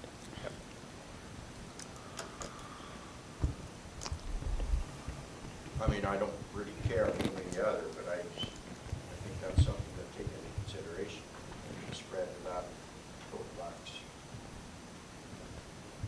But I think that's why we want Shelby to help them look after it. I wouldn't lease it if I knew I had to put an expense into it, and then the MD could turn around and lease it to someone else the next year. Right? It's not cheap to get rid of. Okay. I just thought we should I guess I'll control it throw ourselves. Something else at you then, if Shelby goes in there, if she goes in there and sprays it in May, then what good is it to you? Just spraying the toad flax, just to, No, she's gonna spray probably the whole thing. Oh, no. I why mean, would she you spray know, the whole Flax thing? is all spot spray. It's worth a I did fortune it to on spray the whole. common spot spray. Yeah, but do you know where they are? Do you know in that early in the season? I don't know. No, May, no, you don't. It's usually I mean, the I start just of thought blossoming she'd spray the in whole July. 30 acres, which would mean that there's no value left for the hay. We'd need Shelby to answer that. Well, we can table this until Yep. Shelby's back. Sure. It doesn't have to be decided this month, it can wait a month. Okay, It's not crucial. Not crucial, so we'll table this and bring it back in February, okay. give some more information. So did you want a motion to table it or? Yeah, I'll make a Sure. motion to table it till the next meeting. okay. All those in favor? Opposed? Carried. Okay, moving on to health, the Wainwright Health Foundation Gala Table Supper sponsorship. I'll make a motion that we buy a table for $900. Do we And, do this normally? No, we usually No. buy our own tickets. yeah, this came out of this came out of the discussion from then the fire board, the fire board was buying tables for stuff. So they asked to be put on, and I think that, I'd like to see, and I don't know how you want to put it in the motion, but I'd like to buy a table, and I'd also like to see the tickets be offered to staff. But it doesn't give me that option in the motion, but I'd like to add that to the motion if I'm allowed. Which fire board? Wainwright Fire Board for the Wainwright gala, Fire Board. the Firewoman's Ball. We buy a table for the fireman's Yeah. ball? Yeah, Yeah, they Through have the for- fire board, They right? have for years. through the fire. Yeah. board, So if that's okay, I'd move we buy a table, but I'd like to see tickets go to staff, if I'm allowed to make that motion.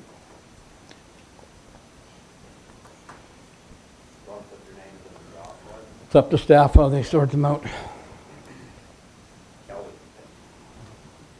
Okay, any other discussion on Bob's motion? No? Okay, all those in favor? Opposed? Carried. Okay, we got a couple bylaws to do.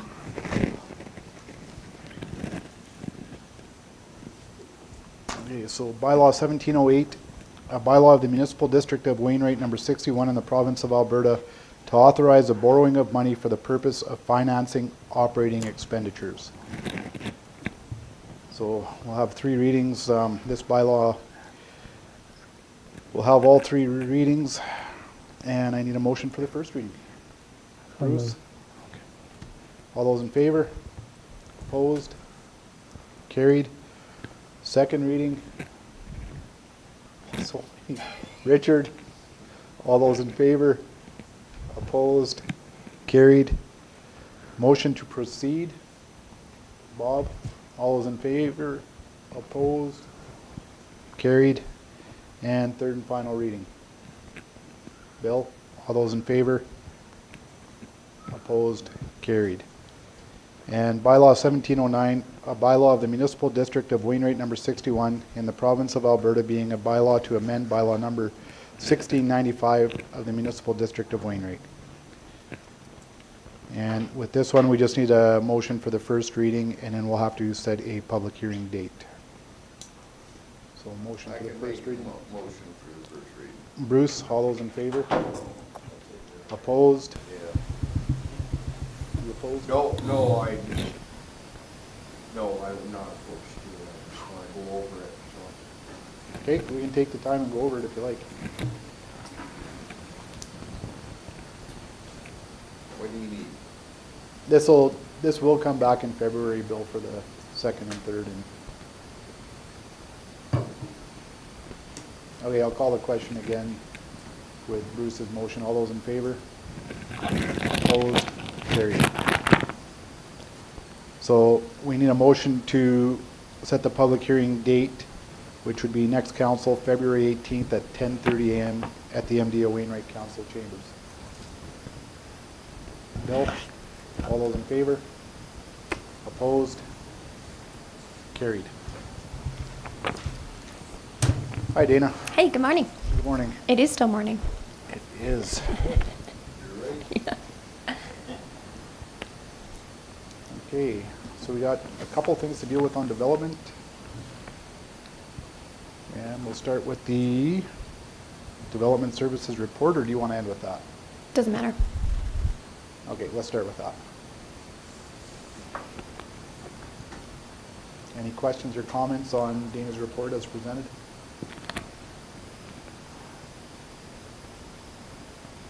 It's just to the ratepayer with the new home warranty exemption. Yeah, so just navigating through the application process. What's that cost now?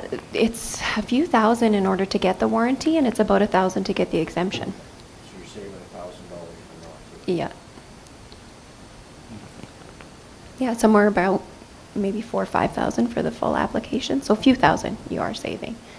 But assuming some risk in not being able to have that warranty and committing that you will remain in that home for 10 years. Yeah. Does that affect your insurance and everything? Could. Just more curiosity. Mhm.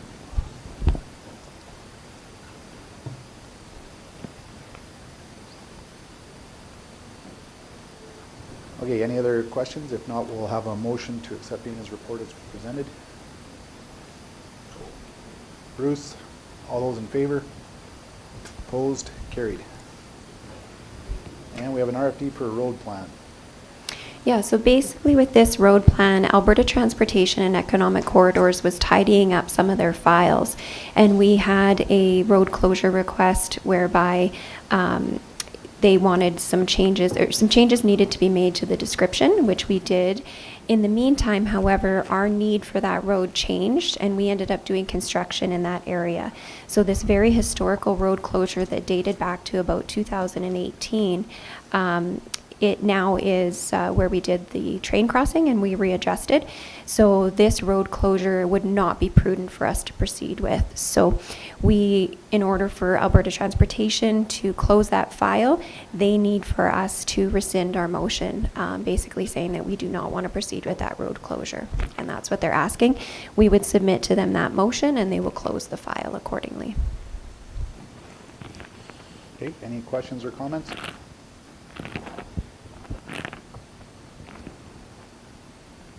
Okay, I'll make a motion to go to option one. Option one. Okay, all those in favor? Opposed? Carried. Is this Clear Lake Shoreline Development next? Yep. And so this one, after we've had much discussion over the past several months, one of the scenarios that was presented to us by Alberta Forestry and Parks, which didn't seem the most plausible initially, now is being presented as probably the most logical solution. And that would be to apply for one DLO, one Department License of Occupation, for the entire of Clear Lake, that we would follow up with license of occupations for the property owners, along with them applying for their own temporary field authorizations directly to Alberta Forestry and Parks. So it will be done in phases, and the first phase would be for us to proceed with that DLO occupation, Department License of Occupation application. It's going to require all the same things that you will recall from the boat launch application. So it will need a fishery assessment, a wildlife assessment, a LAT report, much of which will have to be done by certified biologists in order to submit the comprehensive application.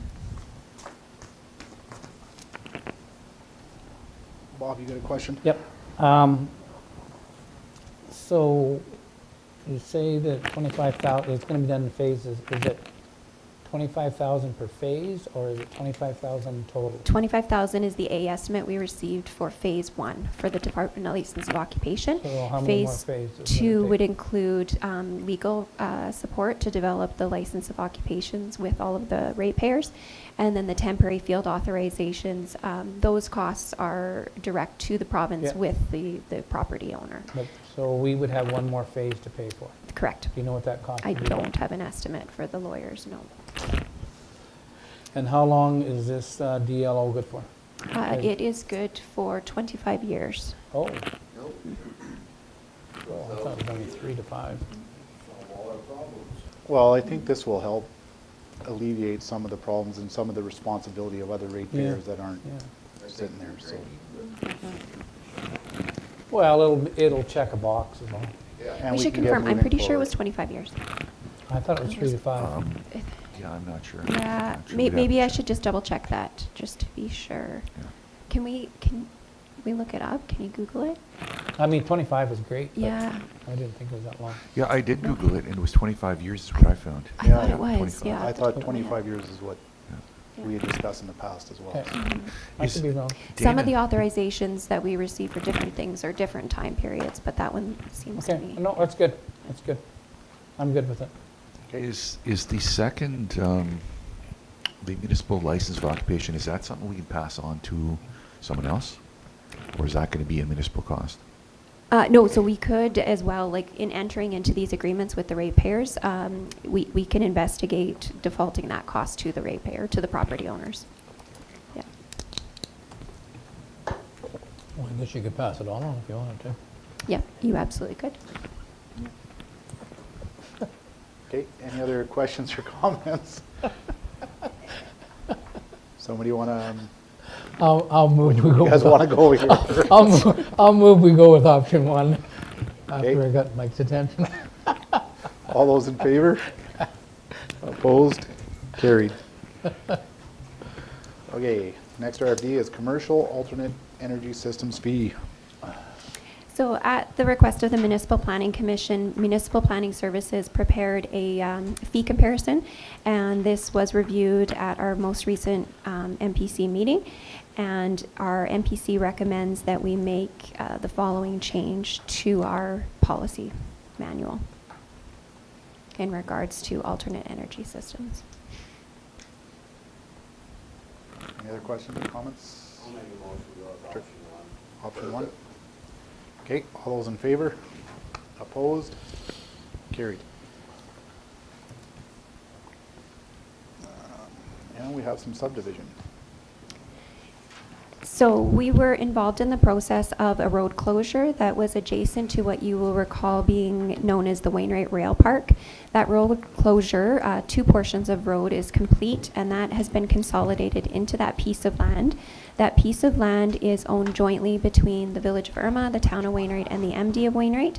We hold 25% interest in that land, and that land is used for the Wainwright landfill.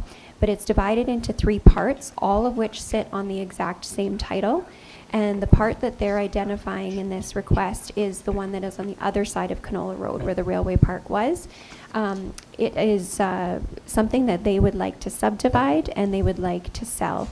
And they are asking, as our 25% ownership, that we authorize that subdivision application as well as transferring ownership of that portion of that land.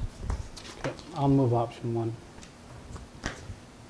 The town has already approved of this to ownership, so. And we've had to pay to clean it all up. It's about $20,000. And has the landfill got plans for it? Or Yeah, just- there's an opportunity to sell it to a neighboring company.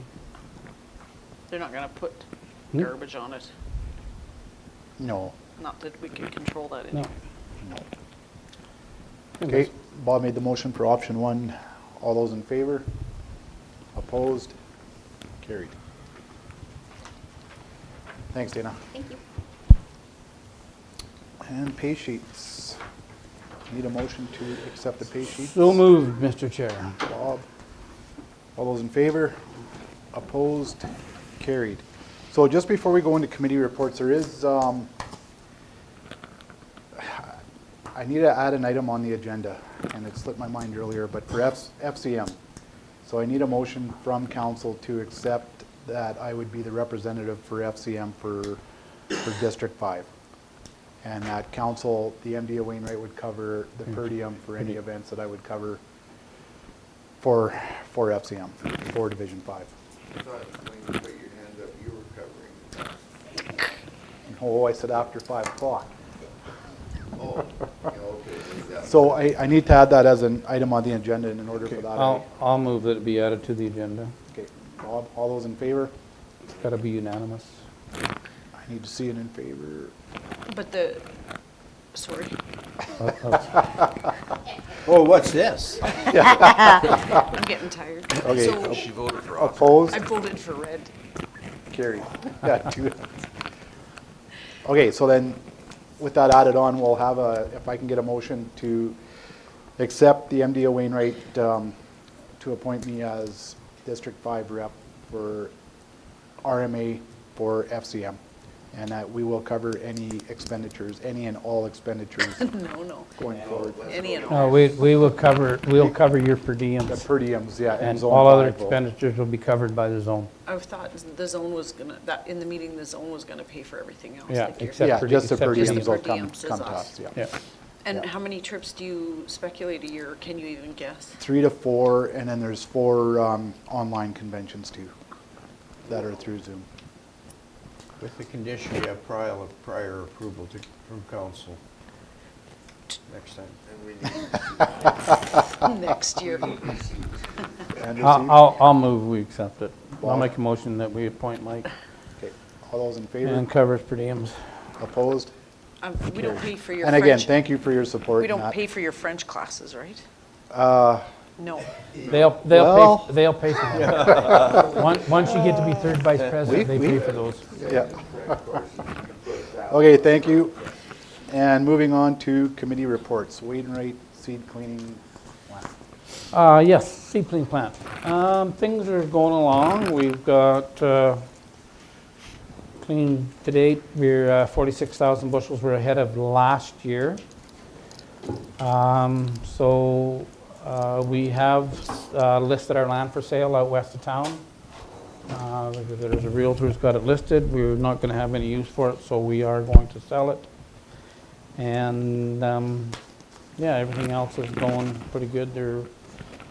We're down to one employee, which is helping out on the expense end, and yeah. So what's that 18 acres? Yeah, yeah, With the trees? yeah. That's Where the nice. trees are, yep. So there's no, they decided they don't want to, they're not going to ever, they're probably not going to ever build a new plant. So there was no value, so they listed it for sale, so. I should go. So that's all I have. Edgerton? Yeah, we had a meeting, we're at 37,000 bushel right now. Things seem to be a little slower than last year for cleaning volume right now. Okay. FCS. What? FCS. FCS. Yep. FCSS, they just had their FCSS. Snowflake Social, January 25th. It was well received. They continue with their programming, counseling. That's about all I had. Yeah, they're not hiring any more staff right now, and they're needing more home assistance. In-home, yeah, in-home assistance. Yeah. Okay. They had their org meeting in that the board members from Chauvin, Edgerton, Wainwright all stayed the same. The board reps, I'm sorry, stayed the same. We're all headed to Asha March 30th for the housing conference.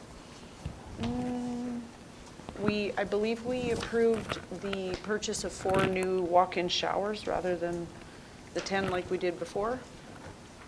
And I think that's about it. You're putting 4 new walk-in showers? Yes. Where are you putting them? Purchase 4, in rooms, existing rooms. Big rooms? I believe, you know what, I don't know that they've picked the rooms. Oh. I'm not entirely sure they've picked where they go. They kind of go by need, they go by, you know, what's available if there's a vacancy, you know, that makes construction easier. They're not gonna kick somebody out of the room necessarily unless they're willing to move. But I hadn't heard what room they chose them for yet, unless I'm misinformed. Okay. What? Yeah, trying to get one for myself, yeah. So what's your vacancy?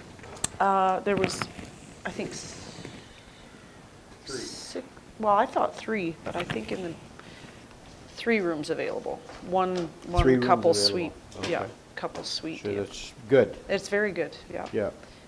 In fact, if I could mention, we're really, we need the long-term care to open some beds for placement for people. Yeah. Next. Okay.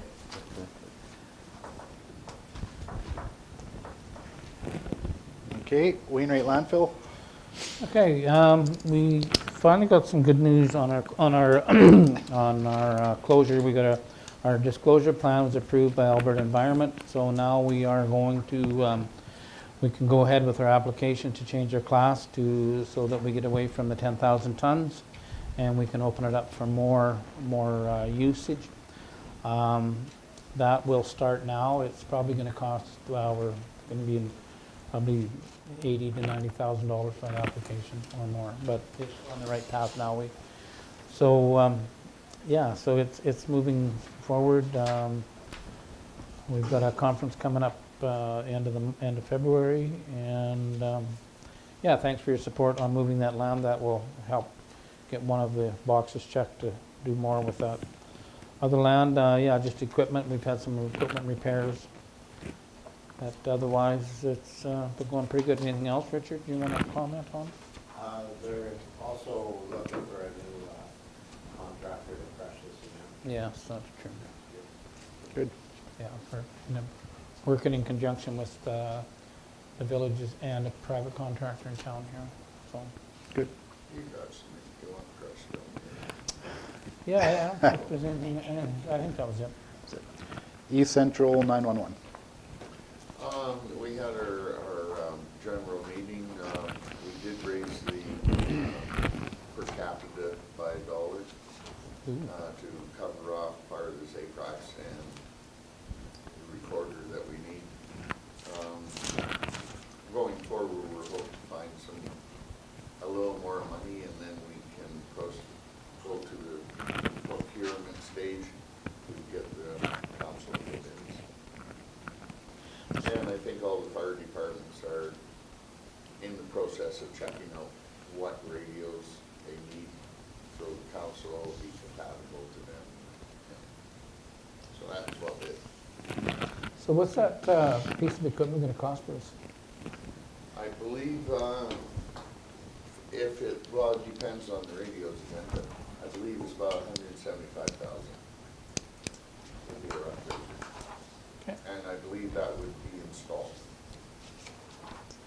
And that would serve everybody that's signed into. There would be no more base Essential. stations needed. It would take over from that. Oh, okay. Like right now, we have two stations stacked on top of each other for Manville and I think the sheriff's or something in the million maybe. Okay. Or if they haven't got it already, they're thinking about doing that.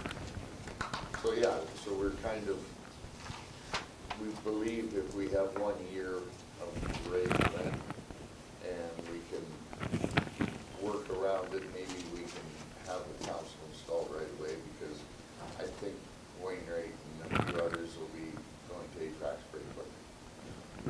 So this dollar per capita increase, is this just an increase to buy the equipment and then it would be reduced if needed? It will be reduced if we can find other proceeds to do it. So Oh, okay, okay. it's the only way out right now. Yeah, Yeah. I'm good with that. Community Health Foundation.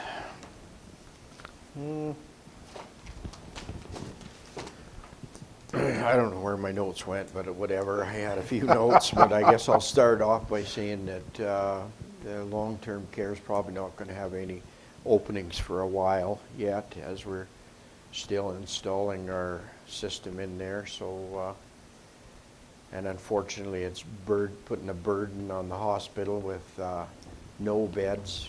Apparently, one might opened up this morning, apparently, but no beds available, and they're sending patients that need care to Provost or to Viking. I got a question, Bill. Is there anybody in long-term care right now?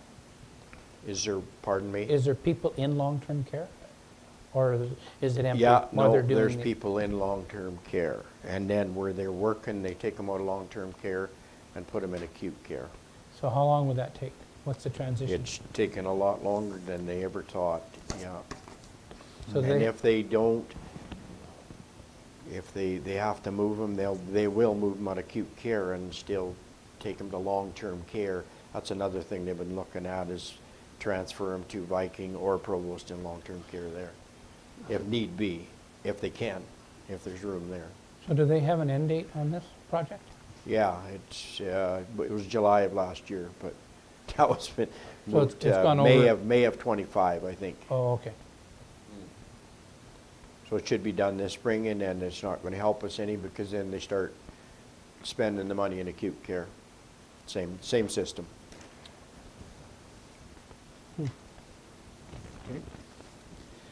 Northern Lights Library. They just released the 2025 system service catalog, so all books are, the list of books are available on their website. We have a board meeting February 28th via Zoom. Yep. And Wainwright Economic Development Board. Had a meeting last night. We talked, well, they had skills for the students. I think you were involved with that. AHS, there's a healthcare assistant program coming out. The RN graduates, the first group graduates in April 30th. So there's a celebration for them. There's an AI workshop March 20th, Stephen. He'd be the only one I would recommend for it.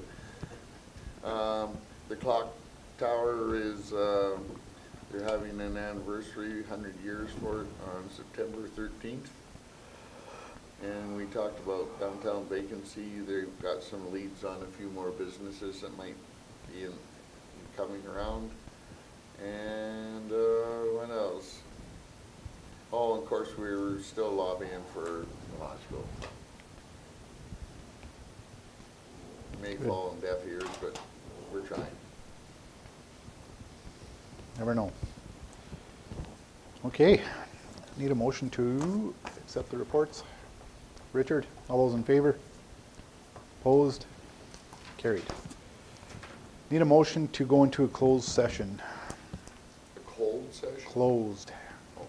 In camera. Yes, I'll do that. I Bill? can take my coat off. All those in favor? Yeah. Opposed? Carried.